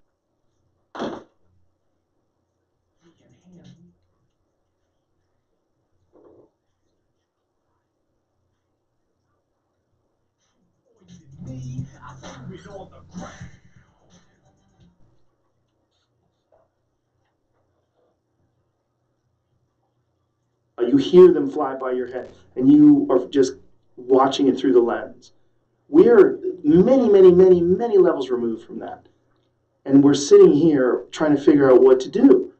And we're not there. We're not where the bullets, and the people that are there, where the bullets take place, they try to give you a description of it, and even they barely can comprehend what happened. But also, as you said, we're going straight to the argument about who to blame, or who did he follow, and rather than yes. I mean, if people spend as much time as they spend arguing on Twitter, reading, I know people say fake news. There are people who you can trust. If they write a 10,000 word piece on Syria for the New Yorker, for example, that they're being fact checked, and maybe it would be better if there was a website where we curated all of the bulletproof. That's a terrible way to describe it, but rock solid investigative journalisms that are 100% ethical, that you could completely rely on for an accurate assessment of what's happening. Because it is difficult for people. And when people, they rely on biased websites, which many of them do, whether it's biased to the left or biased to the right, things get even more muddy. And there's so many of them. It's so easy to reinforce your confirmation bias with whatever, whether it's left wing or right wing. Just find that website, read the comments. These are my people. They think like me. And especially now. It used to be if you were conservative leaning, you'd read the Wall Street Journal. If you were liberal leading New York Times. Now, no matter how far off the scale you are, you can find a pretty professional-looking website yes. that will write a story backing up your prejudice. And people aren't looking at a story thinking, okay, I'm going to find out what happened here. Yeah. They're thinking, I know what my gut feeling tells me. I need to find not even a story, a headline that justifies my gut feeling about this. And that's as far as it seems to go. Now, you as a journalist, as a person who risks their life to bring this information to people, how does this make you feel? I mean, is this part of the reason why you needed to do that MDMA therapy? Not just the fact that you were, you really are, without a better term, shell-shocked, right? I mean, you're there. You're there. Yeah. There's something that comes out of that that's got to be very, very difficult to recover from and overcome. Yeah. But there's also the fact that you're going over there and bringing this shit back, and people don't seem to give a fuck. And that used to be what kept you going, is you thought, like, some of my work is going to make some kind of difference. And when that starts to fade and you start to think that's not going to happen, I'm sure your work makes a lot of difference to the people that pay attention to it. I think we're overwhelmed by bullshit. I think it's everywhere. And when I mean bullshit, I mean like nonsense. Yeah. Kim Kardashian's psoriasis is in the front page of the CNN or something like that. You know what I mean? It's not nonsense to her, but you know what I mean? Like there's stuff that people are concentrating on. It's like, Jesus Christ. I know. One of our docs on HBO, if it got 4 million views, I think that would be considered very good viewing figures. Yeah, 4 million in a country of 360 million people. Yeah. Well, it's very difficult to get people to watch documentaries on real world events. You get them to watch documentaries on like a sex cult from Oregon or something like that, like Wild Wild Country. That probably got 10 million. Yeah. It's just, I don't know, man. This New Zealand thing really had me rattled. And you know what is also strange? People seem to demand a response. They demand people in the public eye to talk about it. And say thoughts and prayers or something like that. But as soon as you say thoughts and prayers, they'll say, fuck your thoughts and prayers here. We've had that for years and nothing's actually happened. It's very strange. But I don't know if they're concerned that you're not horrified. They want to make sure you are. Like, who the fuck isn't? Like, how could you not be? I don't understand this. Or is it just they're just frustrated and confused themselves, so just lashing out at any target they can find or anyone they can find?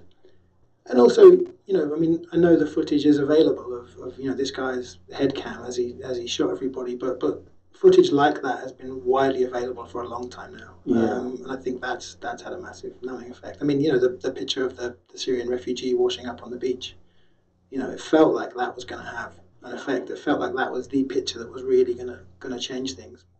No, I'm not sure it did. It might have for a couple days. Yeah. And then more news. Yeah. I mean, just to be not completely pessimistic, that when you're doing stuff for Vice and HBO, you do get young people reaching out to you and saying, I had no idea. Yes. I want to be a photographer or a doctor, or maybe that's an effect that's going to be felt down the road. Yeah. I don't know. It feels like there is a generation of people growing up thinking, I'm not going to play by the normal set of rules. Like, I am going to actually try and do something about this. I really do believe you do have an effect. I think Vice certainly has an effect. I think a lot of this has an effect. I think it's very, very difficult to feel that effect if you're not experiencing it personally. I mean, to just look out onto the landscape and say, how much of an effect is this having on people? It's hard. Like, where are you getting the feedback from? How are you gauging whether or not this is changing people's perceptions? Well, sometimes the feedback you do get is on Twitter, where you'll get a few lunatics will say, "Oh, you faked this footage, yeah."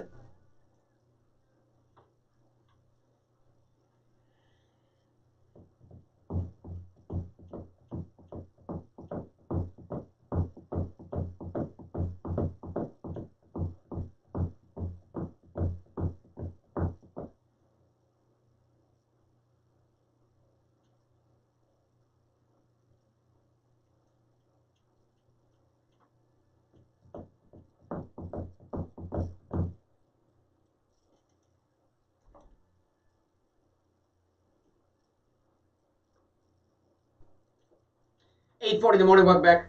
Ladies and gentlemen, 8:40 is the time that it is.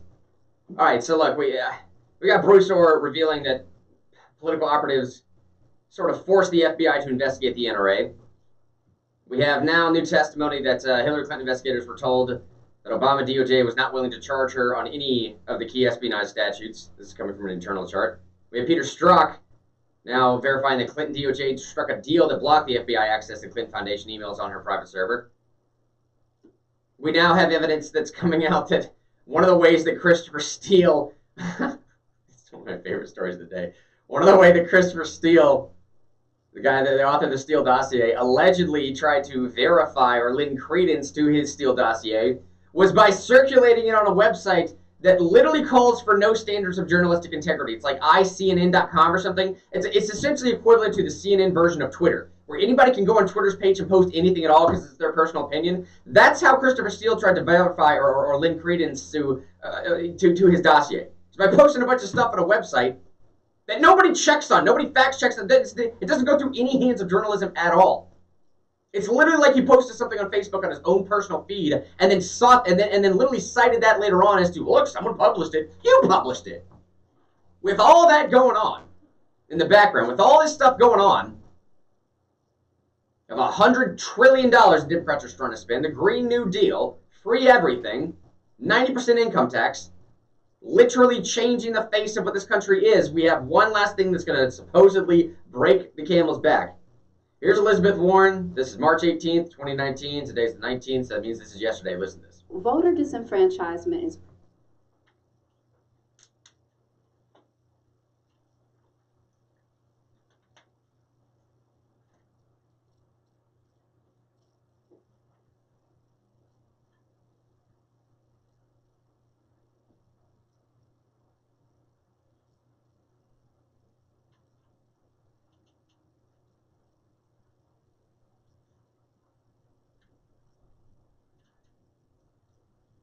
All right, now, I'm not exactly sure.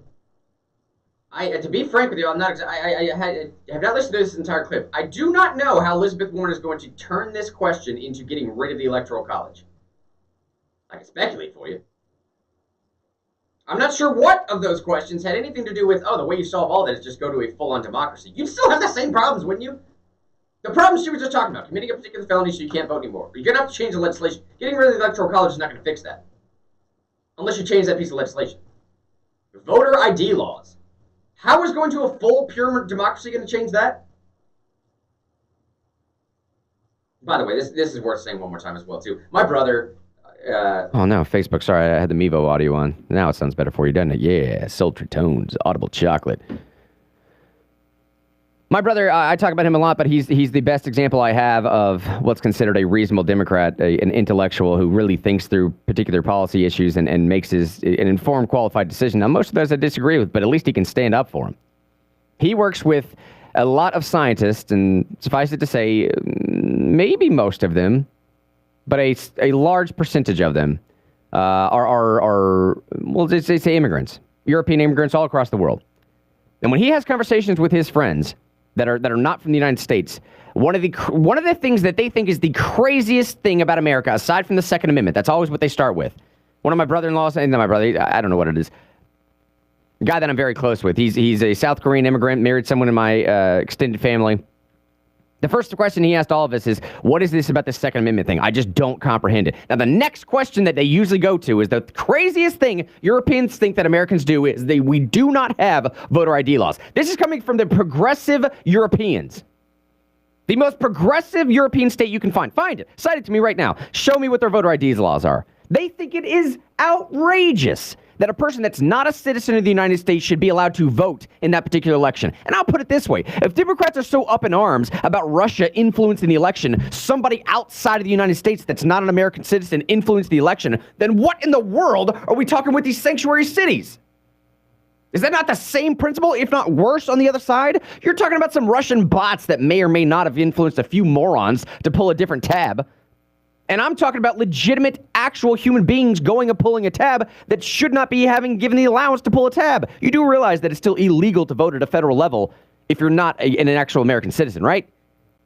You can change that if you want to. But up until then, it's not even an opinion. It just simply is. It just simply is illegal. So you're going to have to convince me you have the burden of proof as to why I should support illegality. Now, aside from this whole sort of soft bigotry of low expectations of this idea of requiring voter IDs, it's just, come on, man. I've always thought that was sort of a racist principle. What's the underlying, what's the premise there? You're saying that voter IDs are somehow racist because why? Because marginalized minorities don't have cell phones? Because they don't know where their local DMV is? They don't know how to get to a library to access a computer? What are you saying? Is that what you're saying? They just don't know how to do it? Is that how low you think of those people? You don't think that marginalized minorities in this country know how to get to a computer, or know how to get computer access, know how to get internet access, know where their local DMV is? Really? I don't know, man. That's a pretty belittling. That's a fairly belittling premise. Let's see how Elizabeth Warren responds. All right.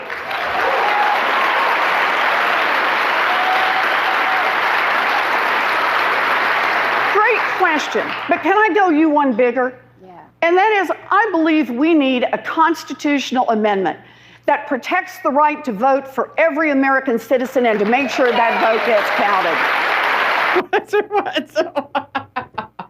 What? Are you just what do you mean, the Constitution? What are you talking about, Elizabeth Warren?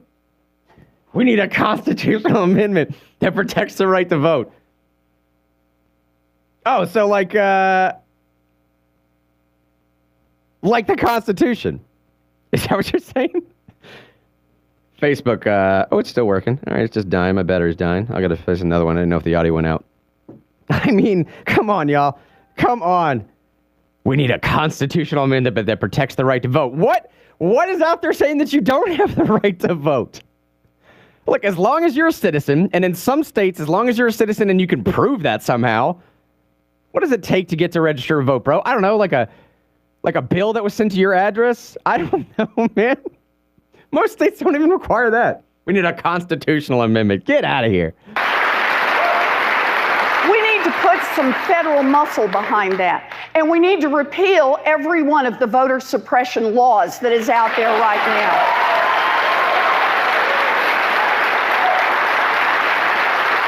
All right, so this is a very interesting thing as well. To repeal the voter suppression laws. Now, it's not fair to say that is an advocation for illegal immigrants voting. It's not directly fair to say that. It doesn't logically follow. However, it is a fair follow-up question for me to ask Elizabeth Warren, would you then be okay with an illegal immigrant voting? Because what she is meaning to address is those individuals that somehow she claims can't get to a DMV or don't know what their local bus route is or don't have a smartphone or whatever, that are just unable to register to vote, that are American citizens, that we should make it okay for them to vote. I doubt that she would make the claim that it's okay for illegal immigrants to vote. However, it is a fair follow-up question for me to pose that question to Elizabeth Warren. Inevitably, you know that at least some are going to if you require no ID laws at all, or if you get rid of whatever this notion of voter suppression is for you.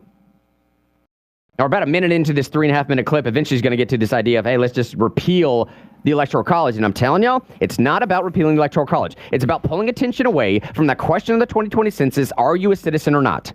I'll explain why that question is so insanely important prior to this 2020 election. Be right back. I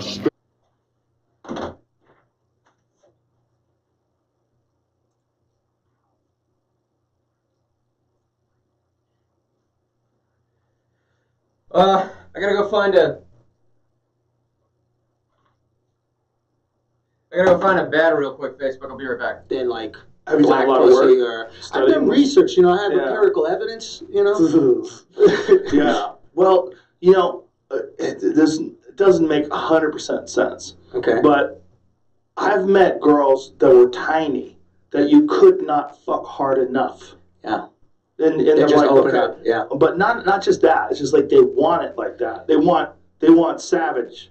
They want to get fucking smashed. Why do you think that is? Because I think they realize that they're tiny. They have small genes. So they want to get savage genetics inside them so they have survivor children. I really believe that. I think it only makes sense. Some of the horniest girls I've ever dated in my life weigh about 104 pounds. And these big Brianna Tarts chicks want it real soft. No, they want to nice fuck you beta up male. too. They want to, because they know that those other little girls are fucking giant dudes, and they're going to make a normal-sized kid, and they're going to keep going. It's a never-ending battle for genetics. Dude, it is fun. It's 100%. It's a never-ending battle of genetics, and if you why are these girls fucking these, like, beta dudes, man? No, Patreon, yeah, it's for literally anything. There's musicians on there. There's just straight podcasters that talk about cooking. There's, I mean, it's like anything you can think of. Anything. It's, I don't know if they do video or not, but I think it's almost every other format other than that. I'll check. Yeah, but no, not at all. No, I know it's primarily audio, I'm pretty sure, but I mean, the idea behind it is I just used Patreon because it was free and I didn't have to pay for a monthly subscription. The idea behind it, though, was it was a crowdsourcing campaign, right? So you could develop these little tiers, and if people were shutting, like Alex Jones or whatever, and you had 2 million followers, well, if only 20,000 of those people donate $1 each per month, $1's not anything per person, but now you're making 20 grand a month. That's enough to run a business with, you know? So that's what it was originally meant for. That's what I originally wanted to start it as, but I'm sitting on 10 whole bones. $10 a month. I got a clean 120 a year now. Woo! You know what? And I have 2 Patreons. I think one's $1 and one's $10. They take a percentage of whatever you get, and I think $10 is coming from my mom. Yeah, the mama's boy. Yeah, I got that game. See what? No. I don't like the hockey. Yes, no, I mean, it's in the car. Hang on. Wait, let me hear it real quick before you play it. I want to see how bad it is. No, come on. The 5th Avenue is just about to be shut down now till 4 o'clock this afternoon. For spring break, kids love Shoney's Fresh Food Bar with delicious, healthy choices. Shoney's, good food fast, not fast food. It's incredible. Always good at Shoney's. I'm Pete Michaels. Trust Mr. Henry. Even though no journalists cite him by name, he continues the good fight. Talk you can trust. Trust that he'll never get the recognition and notoriety that he deserves. The journalists have it out for Mr. Henry. Why? I don't know. Maybe they're jealous of the beard or something. I'm gonna keep growing it long. Then one day, I'm gonna train my beard to fight against you. Fight for justice. I'm the hero this town needs, not the one it deserves. Mr. Henry's beard, a mind of its own. You don't want to call somebody else.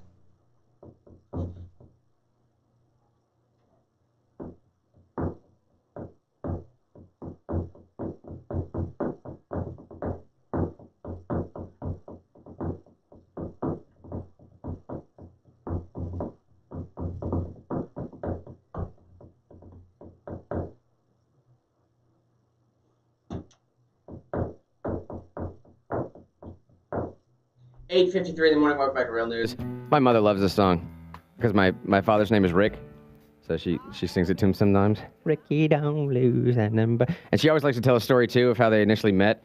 My dad was actually dating my mom's roommate at the time, and they went on a double date with my dad's buddy. And my dad was like, "Hey, who's the roommate?" Oh, I love that. Yeah, but you know. My dad was a. Was she mean to him? No, well, at first? I don't know, not really. He was a hard guy She looks like she'd be a hard ass. Yeah, she was captain, the first ever female captain cheerleader in University of Florida's history. Yeah, she doesn't play around. All males before her. She graduated near the top of her class. She was homecoming queen. I made the mistake of letting my mother show my high school friends her pictures of a cheerleader in college one day, and I never heard the end of it. Henry, your mom's hot. Henry, dude, your mom's hot, man. Come on, dude.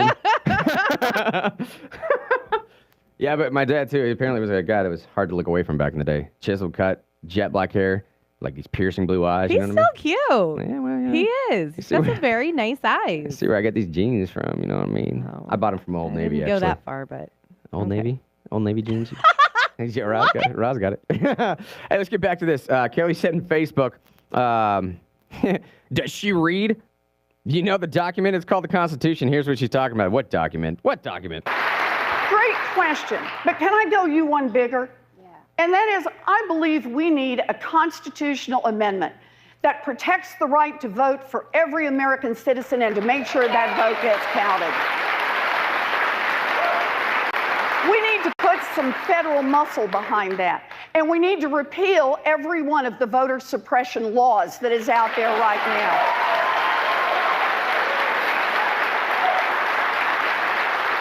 And I'll tell you one more. We need to make sure that every vote counts. And I want to push that right here in Mississippi. Hey, you know where I'd love for you to push that? Right here in the DNC. Oh, it's so easy to do, but the low-hanging fruit is so sweet sometimes. It's had time to ripen, which is why it hangs so low. Every vote counts. Well, unless you're talking about a DNC primary. You know, really what we mean is every vote counts if you're trying to oust a Republican or if you're trying to beat a Republican. But if we're talking about a DNC primary, then every vote counting is really left up to the discretion of whoever's running the DNC at the time, because that's what they argued on the floor. They literally argued this in court to a judge's face and said Article 5, where it says that you must have a fair and impartial primary. We all know what those words mean. The attorney literally argued it is up to our discretion to define what is fair and impartial. That actually happened. And now Elizabeth Warren has the gall, has the audacity to come out and tell me that we need to make sure every vote counts. Get out of here with that nonsense, lady. Go talk to Bernie Sanders and tell him that every vote counts. Bernie Sanders won the Democrat primary, by the way, if you didn't know. The judge agreed. In the order, he agreed.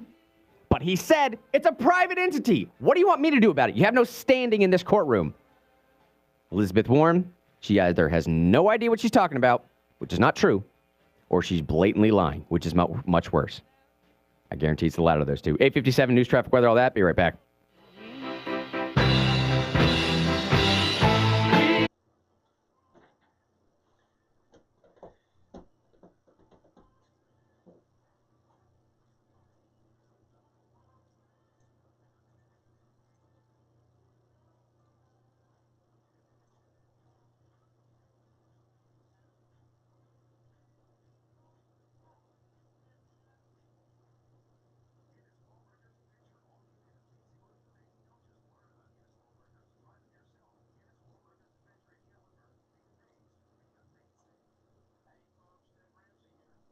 Shot at. It's like, I can't imagine, I was getting shot at. It's like, I can't imagine, I was just talking about lack of empathy. I can't imagine being in a situation where I'm on television and I'm saying things that are so removed from the truth. Right. Like, I can't wrap my head around that. Well, Hillary did the same thing. Well, she's a congenital liar, as she was referred to by the New York Times back in the day. But, and rightly so, but people forget this. She did talk about a firefight that she was involved in. I was under sniper fire, and the worst thing about that people didn't give a shit about, she said when she was in Bosnia, she was under sniper fire. It's like, wait a minute, you're throwing the Secret Service under the bus. Because what kind of Secret Service is going to let the First Lady run under sniper fire? And and she just basically did a double talk around that. But she's got a lot of whoppers in her name. She said she was named after Edmund Hillary, even though he climbed Mount Everest after she was born. So she's amazing. I love that woman. I love her so much. She's the funniest person on earth. She's a scary lady. She's like a slinky. She's always falling down the stairs. Ah! Yeah, she's the human slinky. How dare you? Yeah. She's it's an odd duck. It's one of those things where women want a woman to be president so bad. They want one for the team so bad. And then there's so many people from the left that think she has the best chance of beating Trump or whoever is on the right, that they want her so bad. They're willing to exonerate her from so many different horrendous things. And one of the things I always point out, like, people want to talk progressive, you want to talk, being left-wing, and she didn't even believe in gay marriage until 2013. The best part was she was on NPR, which is this far-right fringe organization, right? NPR, Terry Gross. And Terry Gross says, you used to be against gay marriage. Your husband passed DOMA, which made it a federal law that gay marriage won't be recognized by the federal government. And you changed your position. Like, how did that happen? Was it because Americans became... And Hillary's like, well, America changed their point of view. She goes, no, I understand Americans changed their point of view. What was your mental process?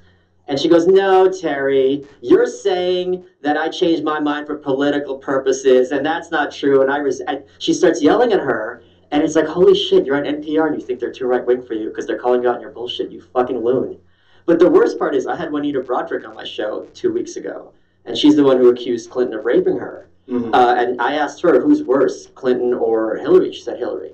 She said she's the one who knew what was going on and let him get away with it. So that was scary to hear. Wow.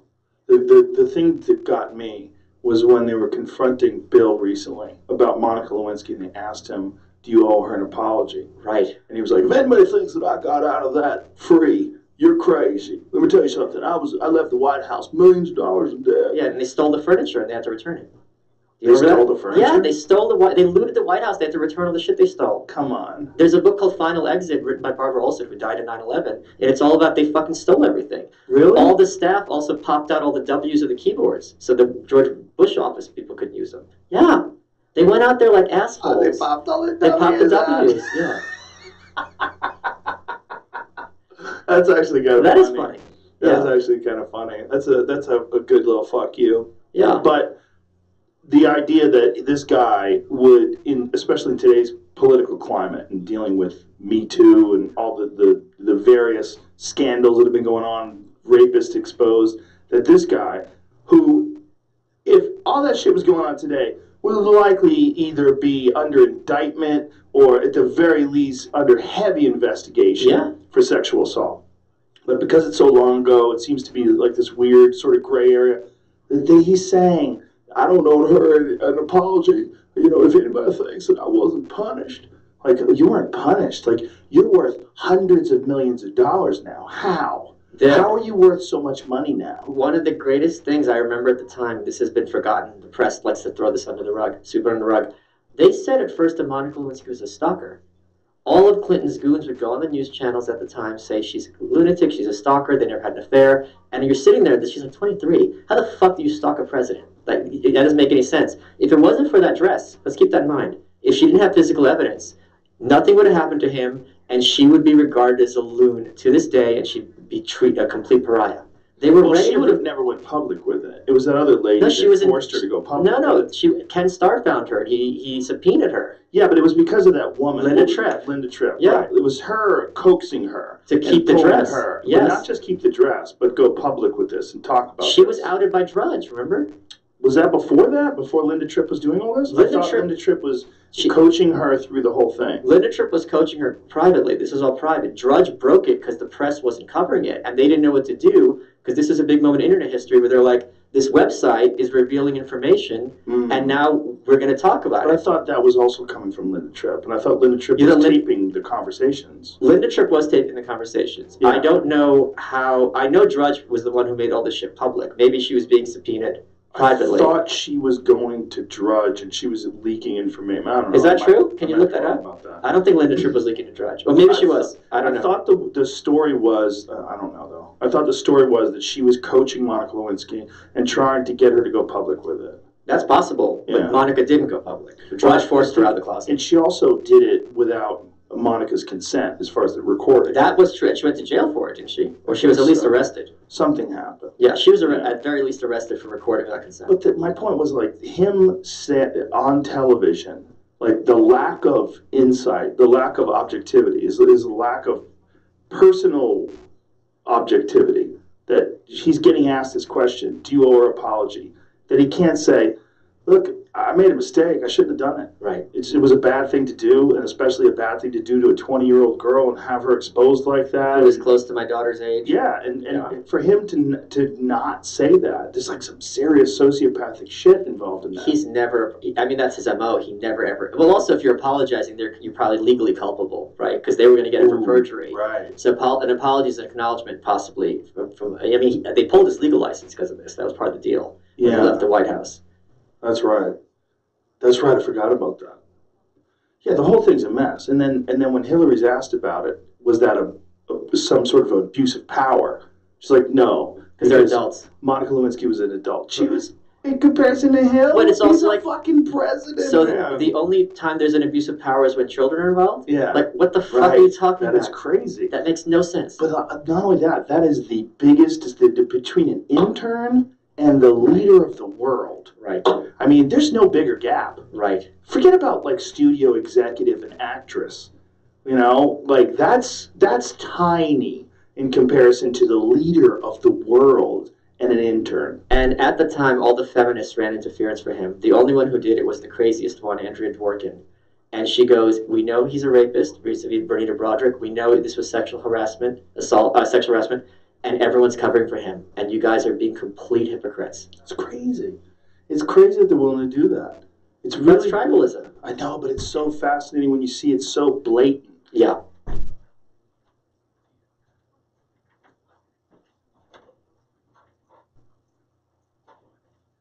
TU.org or connect by phone at 865-688-2424. Keeping you connected to your money. TN Connect Credit Union. Weather from the FMT Insurance Studios of Talk Radio 92.3 and AM 760. Sunshine back in the forecast. A few fair weather clouds and highs late this afternoon in the low 50s to the mid 50s. Lows tonight should be close to. Tomorrow we're in the upper 50s, partly cloudy skies. Slight chance for a shower Thursday. Better rain chances stay out of the forecast until Monday. That means a nice weekend ahead with highs close to 70 degrees. Check out Savage of the Seas, new at Ripley's Aquarium in the Smokies. It's myth, it's fun, it's Savage Seas. From the 6th Storm Team, I'm Chief Meteorologist Matt Hinkin from the East Tennessee Weather Network. It's 32 at Talk Radio 92.3 and AM 760. To me, this is not just another nation. It is not just one of the family of nations. This is a nation with a great mission to perform. I have to go potty, so I'm going to leave your computer on. What? I have to go potty, so I'm going to leave your computer on. Cool. The summer soldier and the sunshine patriot will, in this crisis, shrink from the service of his country. You've come to fight as three men. Three men you are. What will you do without freedom? Proclaim liberty throughout all the land. In one voice, we will not go quietly into the night. We will not vanish without a fight. You gotta fight for your right. Can you dig it?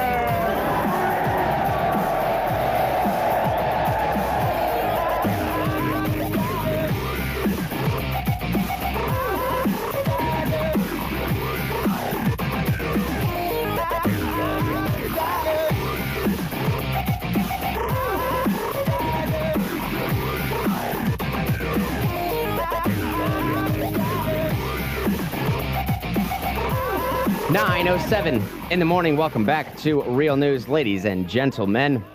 My name is Mr. Henry. This is a show that we call Real News. It's a little play on Trump's fake news.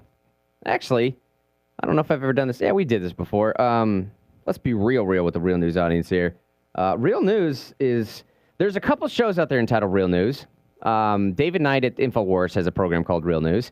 Actually, President Trump, during that very short stint where he actually in Trump Towers was hosting his own news organization, but a couple months into his presidency, Kellyanne Conway ran a program. I believe it was Kellyanne Conway ran a program called Real News. But all of those other programs in the nation called Real News started months and months after we started Real News 3.5 years ago now.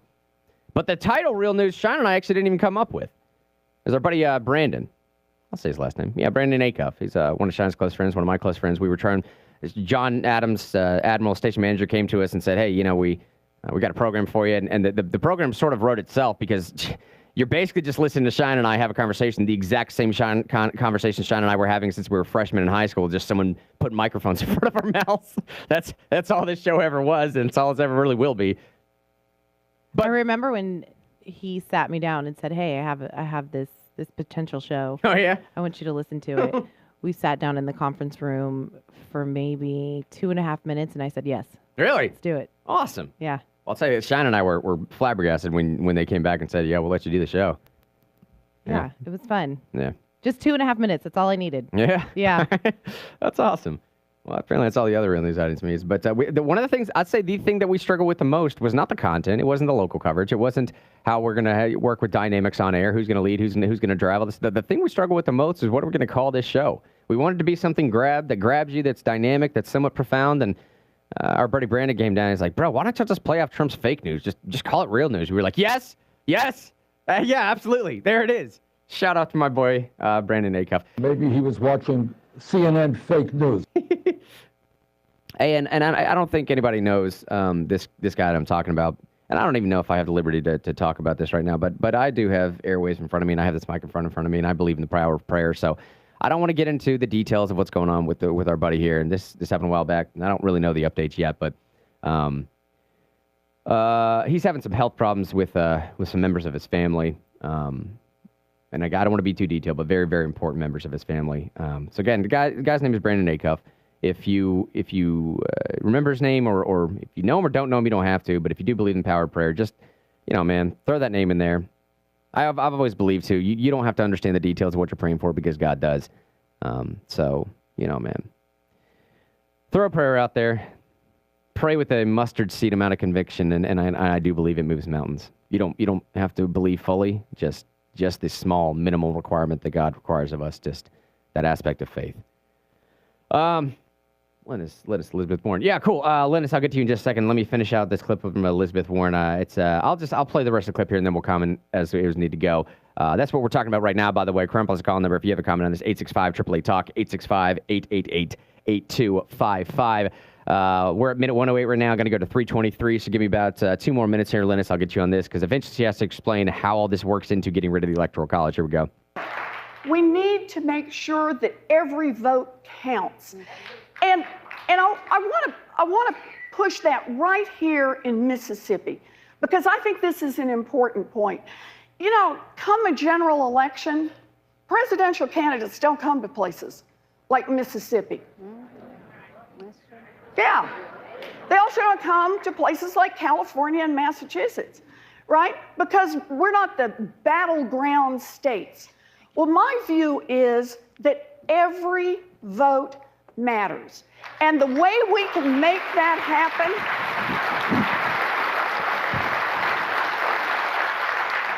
is that we can have national voting, and that means get rid of the Electoral College and every vote. Yep.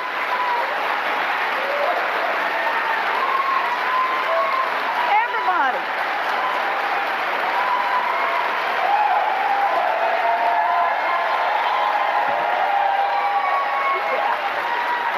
I think everybody ought to have to come and ask for your vote. What do you think? Yeah. I want to bring in Hannah Burnell-Williams from here in Jackson. She's hoping to go to graduate school. Hannah?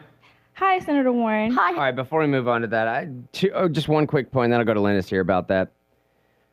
I do not understand how Democrats can be so short-sighted. No, I do. I do understand it. I just don't understand how they haven't learned from their past. The Solinsky approach only causes you to look at the very next step. It very rarely forces you to consider that long con game. It very rarely forces you to consider what the implications of your decision might be 50, 60 years from now. Think about the decision to try and circumvent the legislature by packing the courts. That worked out for a very long time. It really, really did. It did. Republicans got packing the Democrats did. Now we have a 5-4 solidified split. Ginsburg is on her way out. That'll be a 6-3 solidified split. What is going to happen to that type of tactic if and when Trump becomes president? If Trump has 5 Supreme Court justice replacements, you think they're going to be satisfied? You think Democrats are going to be satisfied with that strategy that was started 50 years ago, or however long ago it was started? This is the same thing I'm talking about right now. Joe, do you realize that California has not always been a blue state? As early back as 1988, California voted safely Republican. 1988! That's not that long ago. Do you know Texas used to be a blue state? Do you know a third of the supposed swing states right now, 25 years ago, were not considered swing states? These things change. So it might seem all well and good now to have a full-on democracy. It might seem all well and good to just willfully ignore the idea that democracy is literally nothing more than two wolves and a sheep voting on what to have for dinner. Clearly the sheep's going to get eaten.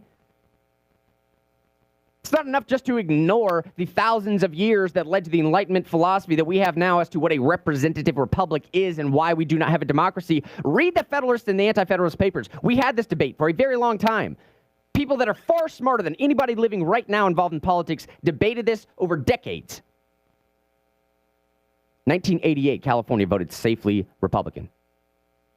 This might work out well for you now. Let's say you get that constitutional amendment passed through. What in the world are Democrats going to do then when we're a full-on democracy and we're now winning votes? 60%, 55%, 51%. They're going to be happy about it then? No. They're going to be clamoring back for the old representative republic we had before because my vote doesn't count. My voice doesn't count anymore. I'm marginalized out here on the West Coast because the rest of people don't agree with me. My voice has now been silenced, much like you feel like, or the Midwest would feel like right now. I'm a non-existent citizen if I live in Kansas. Let's go to Linus. He's been hanging on for a minute there. Linus, thanks for hanging on there, buddy. What's on your mind? Well, several things. Just for starters, what you were saying about Pocahontas is on the money. The thing to think about here is what are the elements of victimization politics? Very simply, you got to have an identifiable group, hence identity politics, and you got to have a victim and a victimizer. Well, nice. The victimizers are all white people, and the victims are all by definition got to be people that are minorities one way or another. Yeah, you're right. Literally any minority. You could still be white, but as long as you qualify in some other category, you could be a lesbian Caucasian, you could be transgender Caucasian, you could be female Caucasian. I mean, as long as you have some other qualifying stat, you're right. Absolutely right. Now, how do you get these identity groups on your side where you claim that they're victims, and then you offer them free stuff? Got all kinds of victim groups out there. Everything from millennials being a victim to blacks being a victim to the Spanish people being a victim. They got problems here. Originally, they set up a bilingual country, whether we liked it or not, under Jimmy Carter. The idea being we'll flood this country with a bunch of Spanish-speaking people who don't have to blend in with the rest of us or learn English. Permanent victimized group right here. All they got to do is vote for Democrats. That's the job that they've got. Now you take a look at what they've engineered on the border here. It's gone from an emergency to literally a national crisis. Now, here's the biggest question, the thing that should scare the heck out of everybody. Why? Answer is this. They're aiming for the tipping point. The tipping point is when there are more of them than there are of us, and they can take over the government without firing a shot. Then you'll see the College of Electorals go. Then you'll see the Treasury assaulted and raped. Then you'll see the Second Amendment thrown out the window. They'll overturn this Constitution and turn this country into a banana republic with them in charge. As far as I'm concerned, that's treason. Plain and simple. Yeah, absolutely. Absolutely. I mean, at this point, it seems like Democrats are openly supporting policies. They're not Democrats. Well, no, that's very true. That is very true. That is a good distinction. I know what Democrats are, my friend. I grew up with them. I didn't always agree with them, but they were mostly honest, honorable, and patriotic people. Exactly. These people aren't. One of the most moral men I've ever known in my life is my grandfather. He voted Democrat his entire life. This is no longer the Democrat Party of my grandfather's time. God, if your grandpa could take one look at this, and I swear to you, he'd start rolling over in his grave. Well, that's where we are right now. Yeah. The thing that really freaks me out is the number of Republicans floating around out there. A lot of them from right here that are, we call them rhinos because they're not actually Republicans. They're Republican in name only.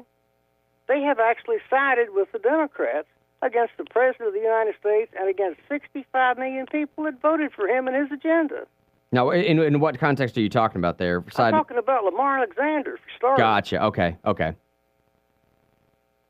I'm appalled what Lamar Alexander has done. He voted against border security, and then he sent me a nice flyer full of lies about what it means if the drug companies actually have to negotiate with the government for their prices. Unbelievable. I feel like washing my hands every time I read this thing. Yeah, and honestly, Linus, I don't know why. Look, I understand why a Bob Corker or let's say a Jeff Flake, I understand why they would be willing to be, let's say, somewhat brash about their anti-Trump stances right now, because what do they care? They're not running again. But for some of these other individuals that could potentially be up for re-election and that have actually said that they would like to run again, I don't know if that's Lamar Alexander or not. I do not know where they think. Sanders not running again. No, and that's what I'm saying. It probably didn't apply to Lamar Alexander, but at least of a couple others, and especially in some of these other states, I do not know where they seem that they can get away with, hey, this anti-Trump stuff. I'm not saying that everyone has to support Trump, but the policies that guy is espousing is widely considered to be the type of conservatism that most Republicans want now. It's not that they want Trump necessarily. He's just the only one that's actually doing something about it. Well, I consider myself a populist conservative. Right. And that's the new wave of conservatism, and that's the part of the Republican Party the rest of the Republican parties tried to fight. And that's a doggone shame.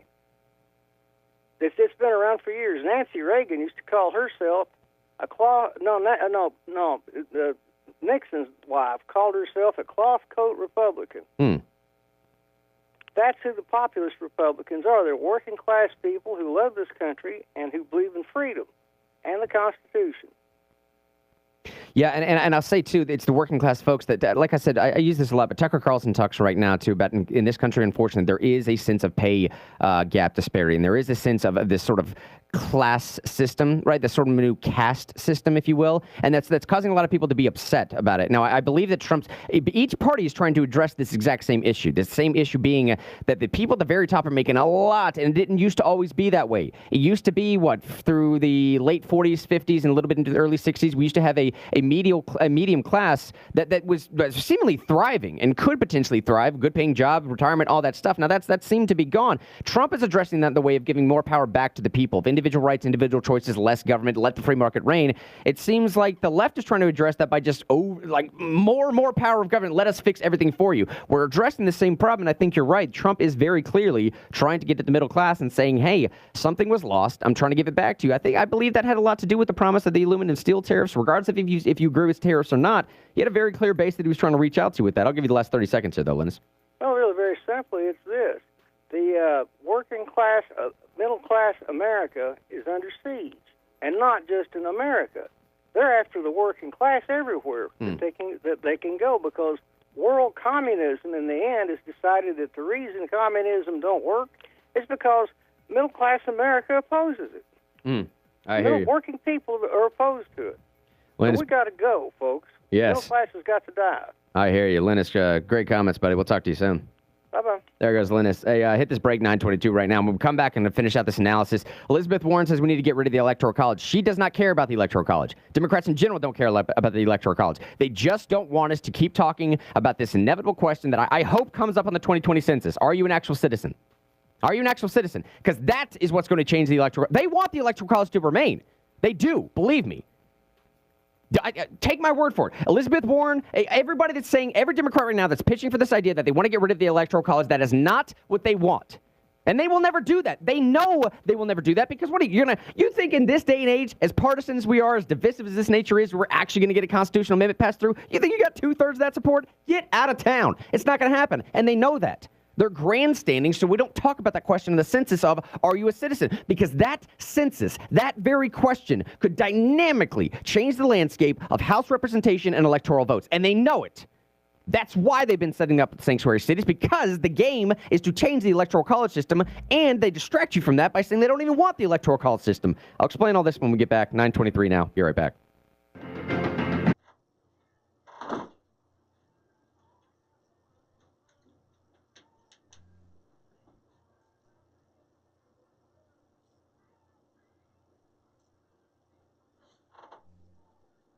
Who are actual suffering minorities be like, no, this is not cool. Yeah, so but she's I'm got only pushback. seeing this from small blogs. I'm not seeing this from anything mainstream. Well, yeah, correct. Because mainstream, they're always going to cover for the establishment. Right. 100% of the time. Yeah, they're going to cover their. The thing about those blogs is, like, a lot of them are basically, like, Ari Shafir refers to them as, like, college papers. Yeah. It's like a lot of these blogs are, like, college student written. Yeah, but they're often speaking truth. Oh, yeah.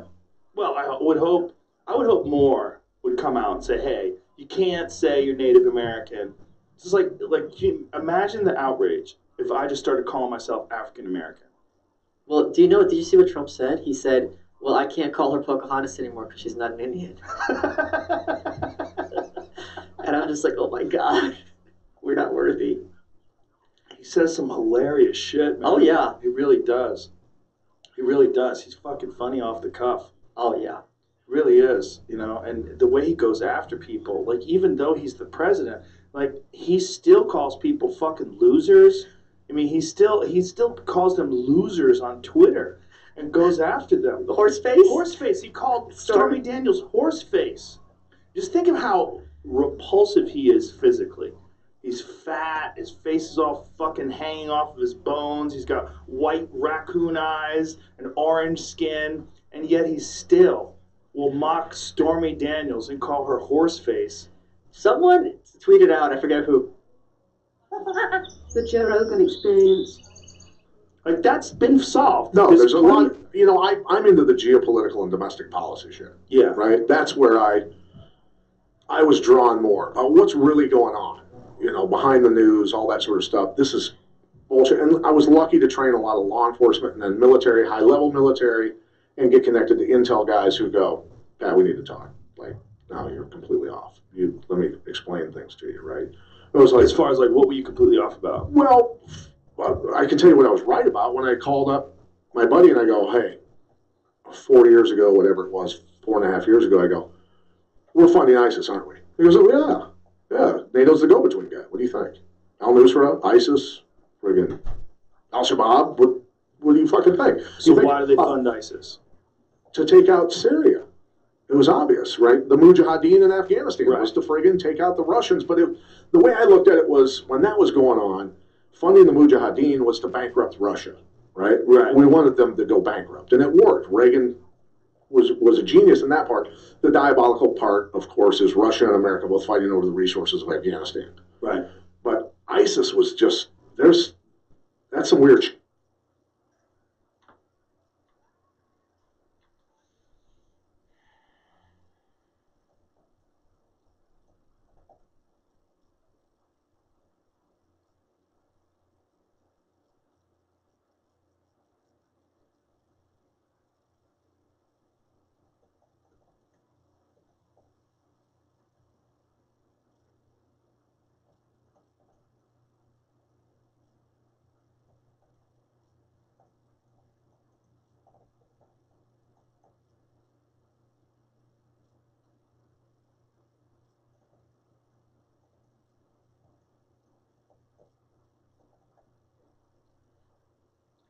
$9:27 in the morning. Welcome back to Real News, ladies and gentlemen.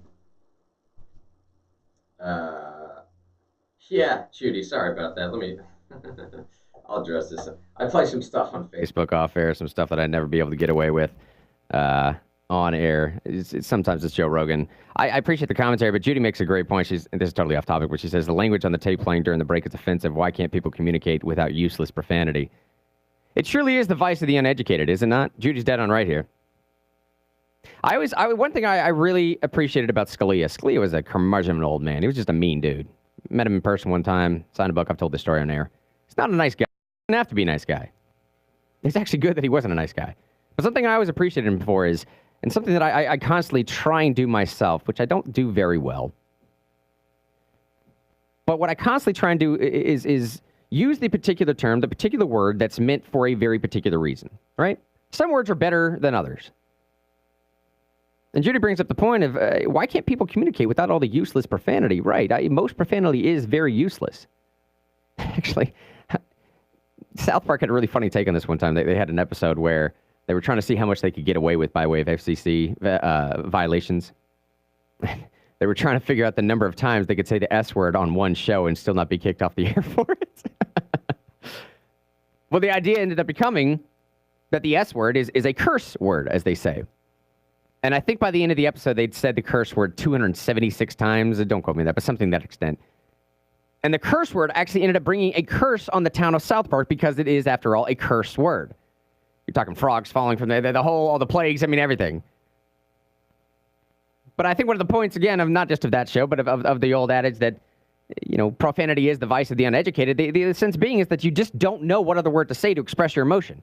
There are other words that could much more clearly express your emotion. What was that movie, Roz? Do you remember that movie? Man, someone on Facebook will tell me. It was with that redhead. I'm going to do a terrible job explaining this. But these aliens came down in this craft that they couldn't get into. Nobody had any idea where they were there. They positioned themselves all around the world. Man, it's just going to be. It was positioning themselves all around the world, and they were trying to give humans this new technology. People thought they were invading at first, but they were trying to give humans this new technology, and they could never figure out what the new technology was. I'm spoiling the movie a little bit, but the new technology ended up being. It wasn't Mars Attacks. No, not Mars Attacks. It was nominated for a lot of good movies. It was a great movie. What's that girl's name? She was on The Office for a minute. Redhead. She was on that. Goodness gracious, I'm losing my mind right now. I'll think of it in a second. Someone on Facebook now. Anyways, Arrival. Yes, thank you, Eric. Arrival. But the idea being I've never seen that. Spoiler alert, by the way. I'm going to spoil the movie for you, but it goes to Judy's point a little bit. The new technology that they were giving was a sense of telepathy. It was a sense of telepathy that could read into the future. It was a sense of expressing your actual sympathies, your empathies, your fears, your feelings, your emotions in a way that verbalizing them simply cannot do. There is a blockade stuck there within the language that we have, an inability. We do not have the capacity. Look, if I say that there's a spider in the studio right now and I'm afraid of this spider, how do you really know how afraid I am?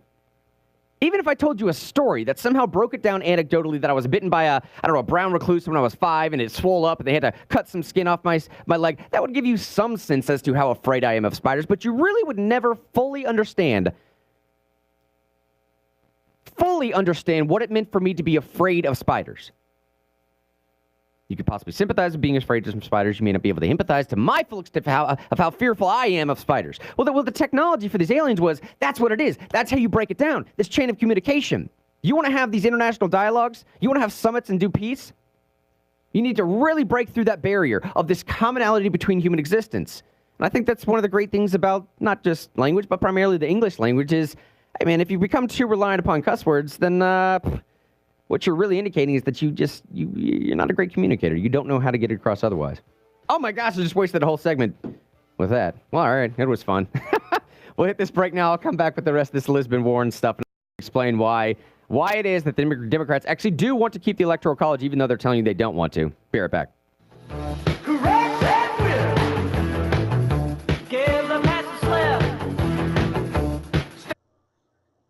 Yeah, Eric, that's what it is. A language, the language, that's right. It breaks the linear, right? Allows you to transcend the illusion of time. That was a good movie, man. I like that movie.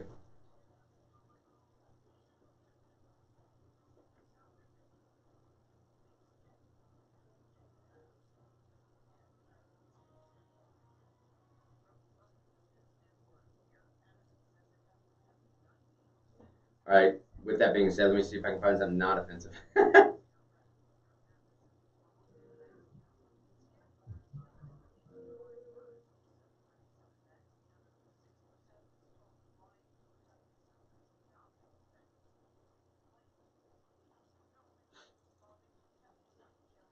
Whip it up.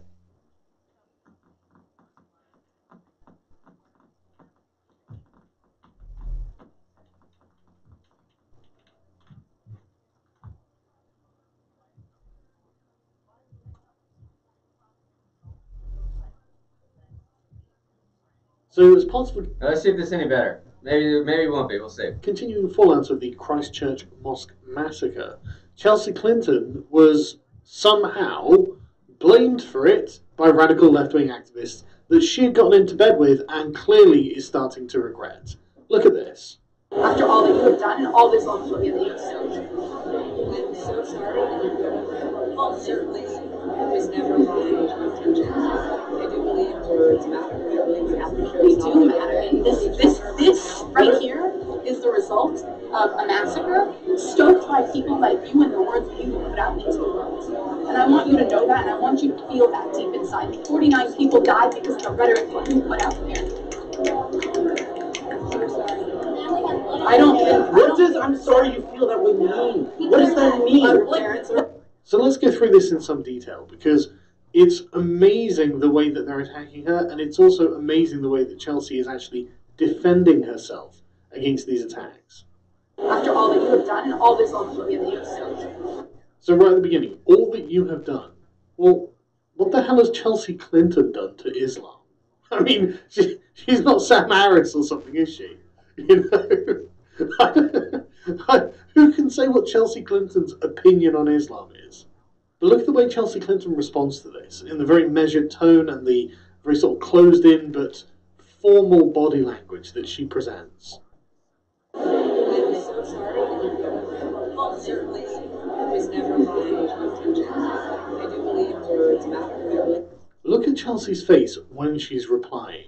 She's actually suppressing a smile, as if these people aren't just so laughable. But I think it's more than that. I think that what it is that she knows she actually has the adequate defense here. They can't actually go harder at her because she's just aggressively conceding everything that they say. Yes, words matter. Yes, you're right to feel this.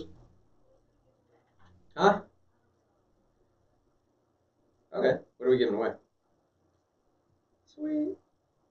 Okay, cool. Like, yes, I completely agree with you in every way on this subject. I'm listening to you.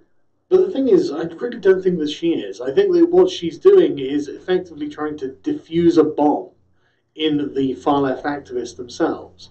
Because she's aware that these people aren't really, well, what I'd call sane. They've got particular problems, and these are very specific and very ideological, as in, these are very conceptual problems. And Chelsea Clinton is just going to say what she needs to say in order to get them to shut up and go away. And Chelsea Clinton dropped straight into this with such ease that the activists are left with absolutely nothing to work with, and therefore are completely blue-balled on their outrage mongering. We do matter, and this right here is the result of a massacre stoked by people like you and the words that you put out into the world. If you're wondering what Chelsea Clinton's high crimes against Islam are, The Independent believes that it's because she criticised Ilhan Omar after Omar suggested that the Israeli lobby had too much influence on US policy. Ms. Clinton tweeted, "We should expect all elected officials, regardless of party and public figures, to not traffic in anti-Semitism." I'm not even sure what the activist is really trying to say here. Is it that if the Muslims can't hate the Jews, then you're being Islamophobic? And I want you to know that, and I want you to feel that deep inside. 49 people died because of the rhetoric that you put out there. God, there is so much here to talk about. So the rhetoric that Chelsea Clinton puts out is unbelievably bland and corporate and completely safe at all turns. But what I love about this is the way she's like, I want you to feel it. As in they want to have dominion over the way you feel. They want you to feel the way that they decide. I can't even imagine going over to someone and having that kind of ownership over what they personally feel. To me, that is just such an alien notion. I really find it baffling. But finally, the clicks. The clicks. They don't clap because clapping is triggering, don't you know? And so they click instead. Because apparently that's far more inclusive. I don't think. What does "I'm sorry you feel that way" mean? What does that mean?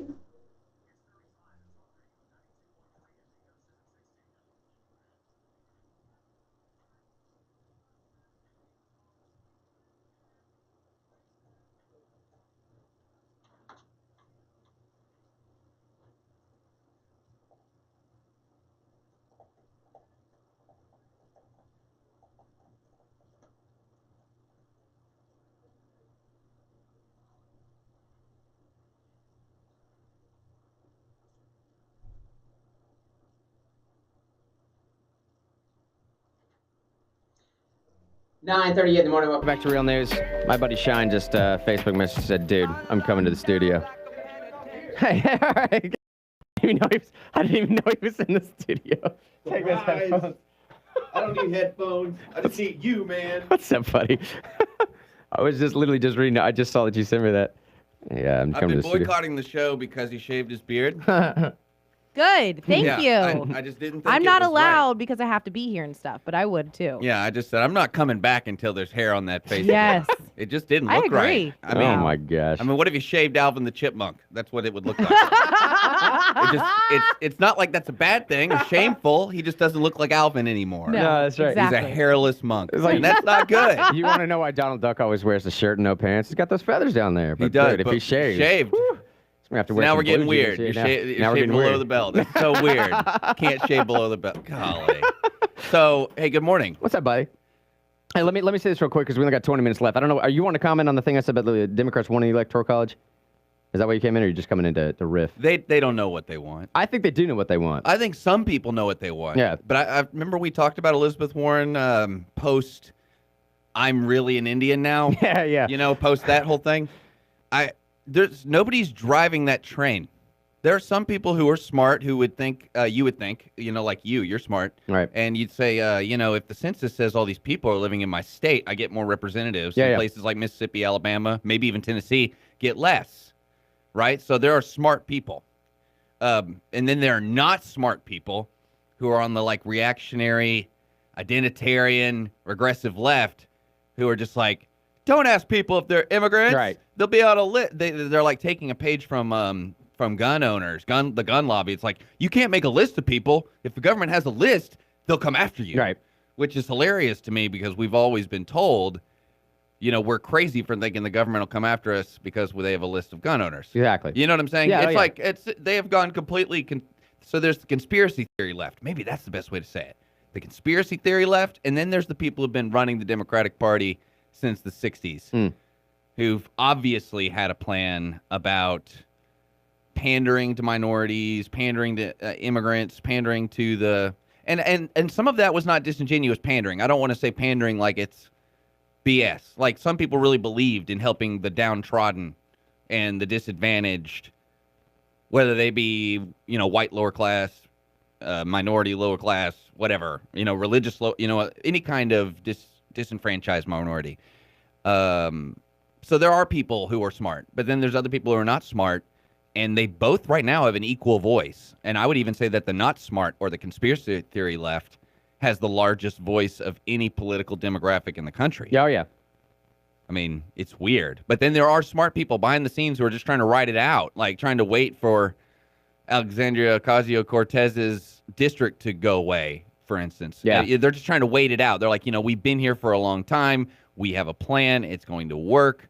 Please don't screw it up. We just got you all started to make sure Trump couldn't pass anything. But if you really try to take over this party, you're going to ruin everything. Look, I'm sure everyone knows where I'm coming from this right now. We had a constitutional expert, the individual living in California, and we had her on initially to talk about what these sanctuary cities are. And I went with that interview under the presumption, and I say presumption because I at the time had assumed I was correct. That's the difference between an assumption and a presumption. Presumption, you have some logical reasoning for assuming what you were assuming.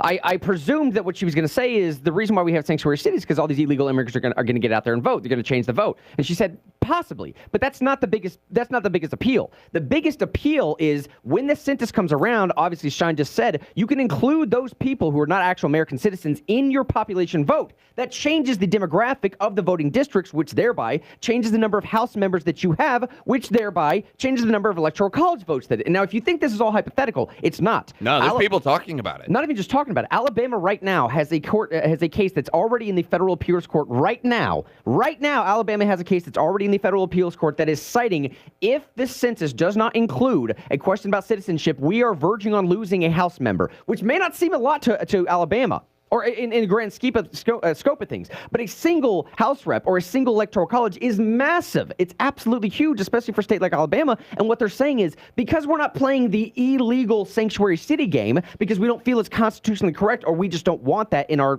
town, in our state, now all of a sudden we're losing out. We're literally losing representation in this country because we're not counting non-citizens in this country, it's absurd. How can you count a non-citizen as part of your representation, but that representation can't even vote federally? It's been illegal since 1996. That's what I think the scheme is, Shine. I think the scheme is to distract by saying we want to get rid of the electoral college, rile up your base, knowing you're never going to get that minute pass, dude. 2/3 support, it's never, ever going to happen. Yeah, but they wouldn't have to do that. You know that they're doing another route, right? They're getting states which to is pass... proportional. They're getting states to pass state laws saying that Like Colorado just passed this. Yeah. Colorado just passed it, saying that if somebody wins the popular vote, we will make our electors all vote with the popular vote. So wouldn't you say what they're really doing? It's not like a misdirect. I don't think it's a misdirect like the way you're saying it, even though that's possible. I think that's totally possible. I think it's more probable, though, that they're just hedging their bets on all sides. Oh, sure. No, you're right. It's if we keep the Electoral College, we win because sanctuary cities. If we get all these states to pass these laws saying that they'll go with the popular vote, we win. So win, right. Because winning is everything. Yeah, but Sean, I mean, I'm just saying, like when it comes down to it, in a system of counting votes and numbers and all this stuff. But the other, you know what's so weird too, and I know this is a side point, but I think it's fair to make. It's so hypocritical for the people who talked about African Americans in this country, post-Revolutionary War, being counted as 3/5 of a person, okay? For the same reason we're talking about illegal immigrants being counted, okay? The reason that African Americans were counted as 3/5 of a person, not because they got 3/5 of a vote, it was for the count for House of Representatives. Because the northern states, this was a northern state idea. This was a non-slave state idea to make African Americans 3/5, and it was about representation because they didn't want the South to be overly represented in the census, therefore in the House of Representatives. So it's so weird for the party that bills itself as this, the intersectionality party, right? Mm-hmm.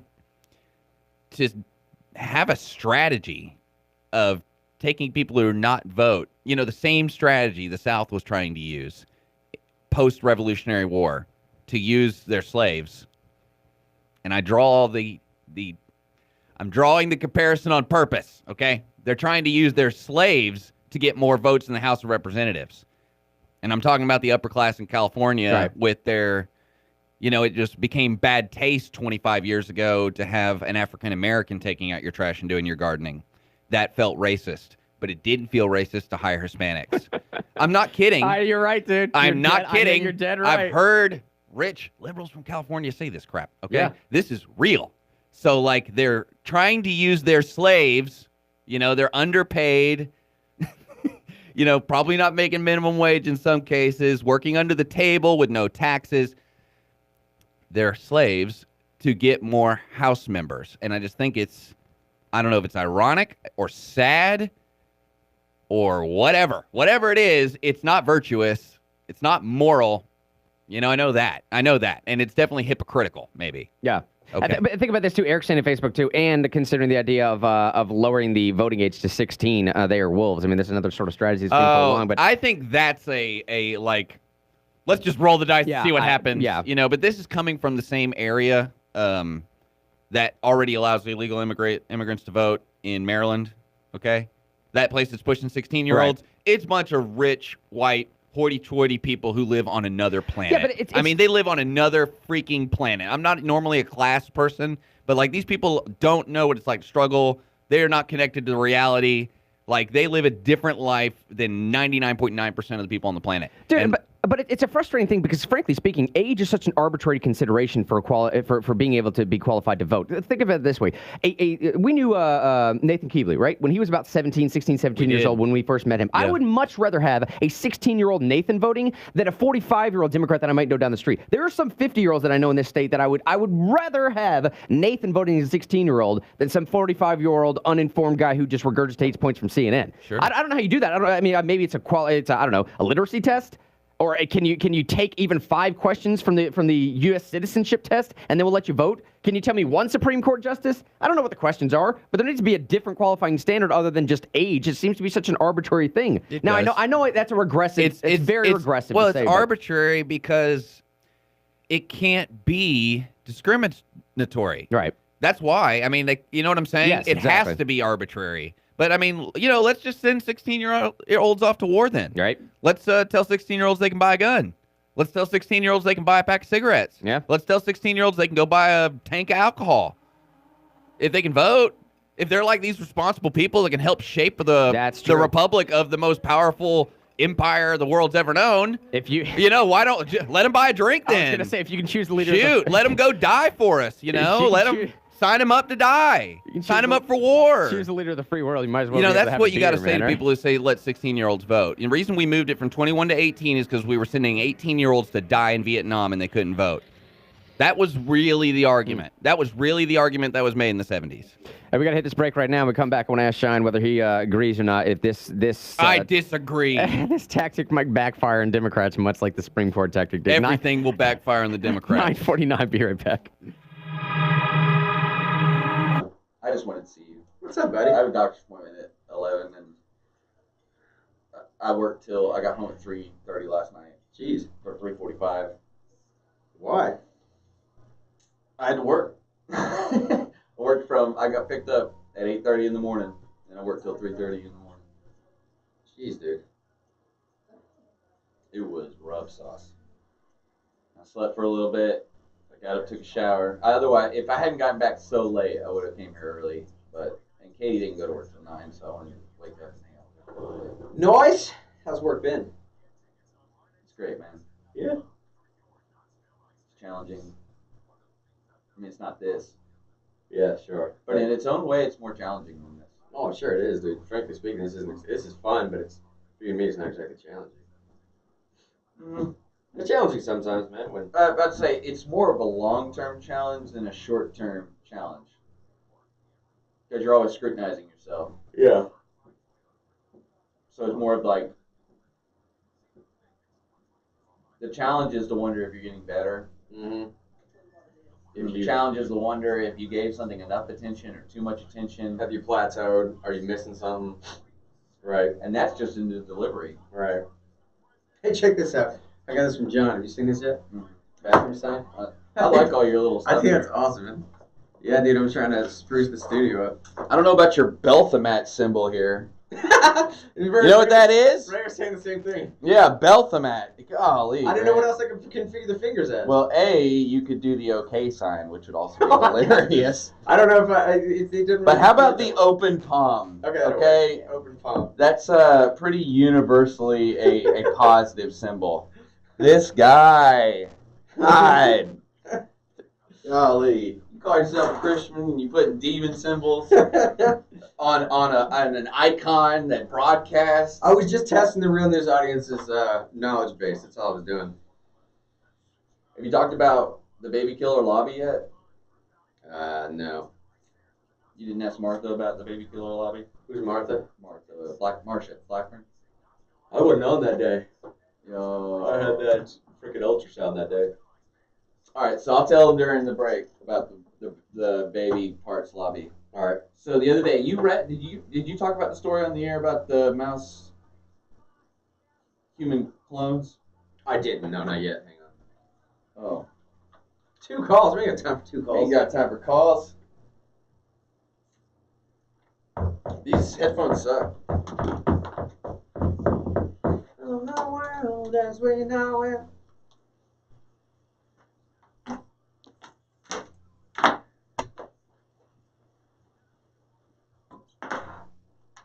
I feel fine. 9:52 in the morning. This is AOC's theme song, Into the World. She's fine. Hey, Sean, let me ask this, man. We got about 8. I disagree. We got 6 minutes left. I said before, I feel like. Hey, wait a minute, real quick. Yeah. Can you? By the way, I'm Shine. Yeah. I've seen people on Facebook like post me being on the show, being like, "Who is that guy?" Really? I didn't think I even need to explain it again. Yeah, all right. And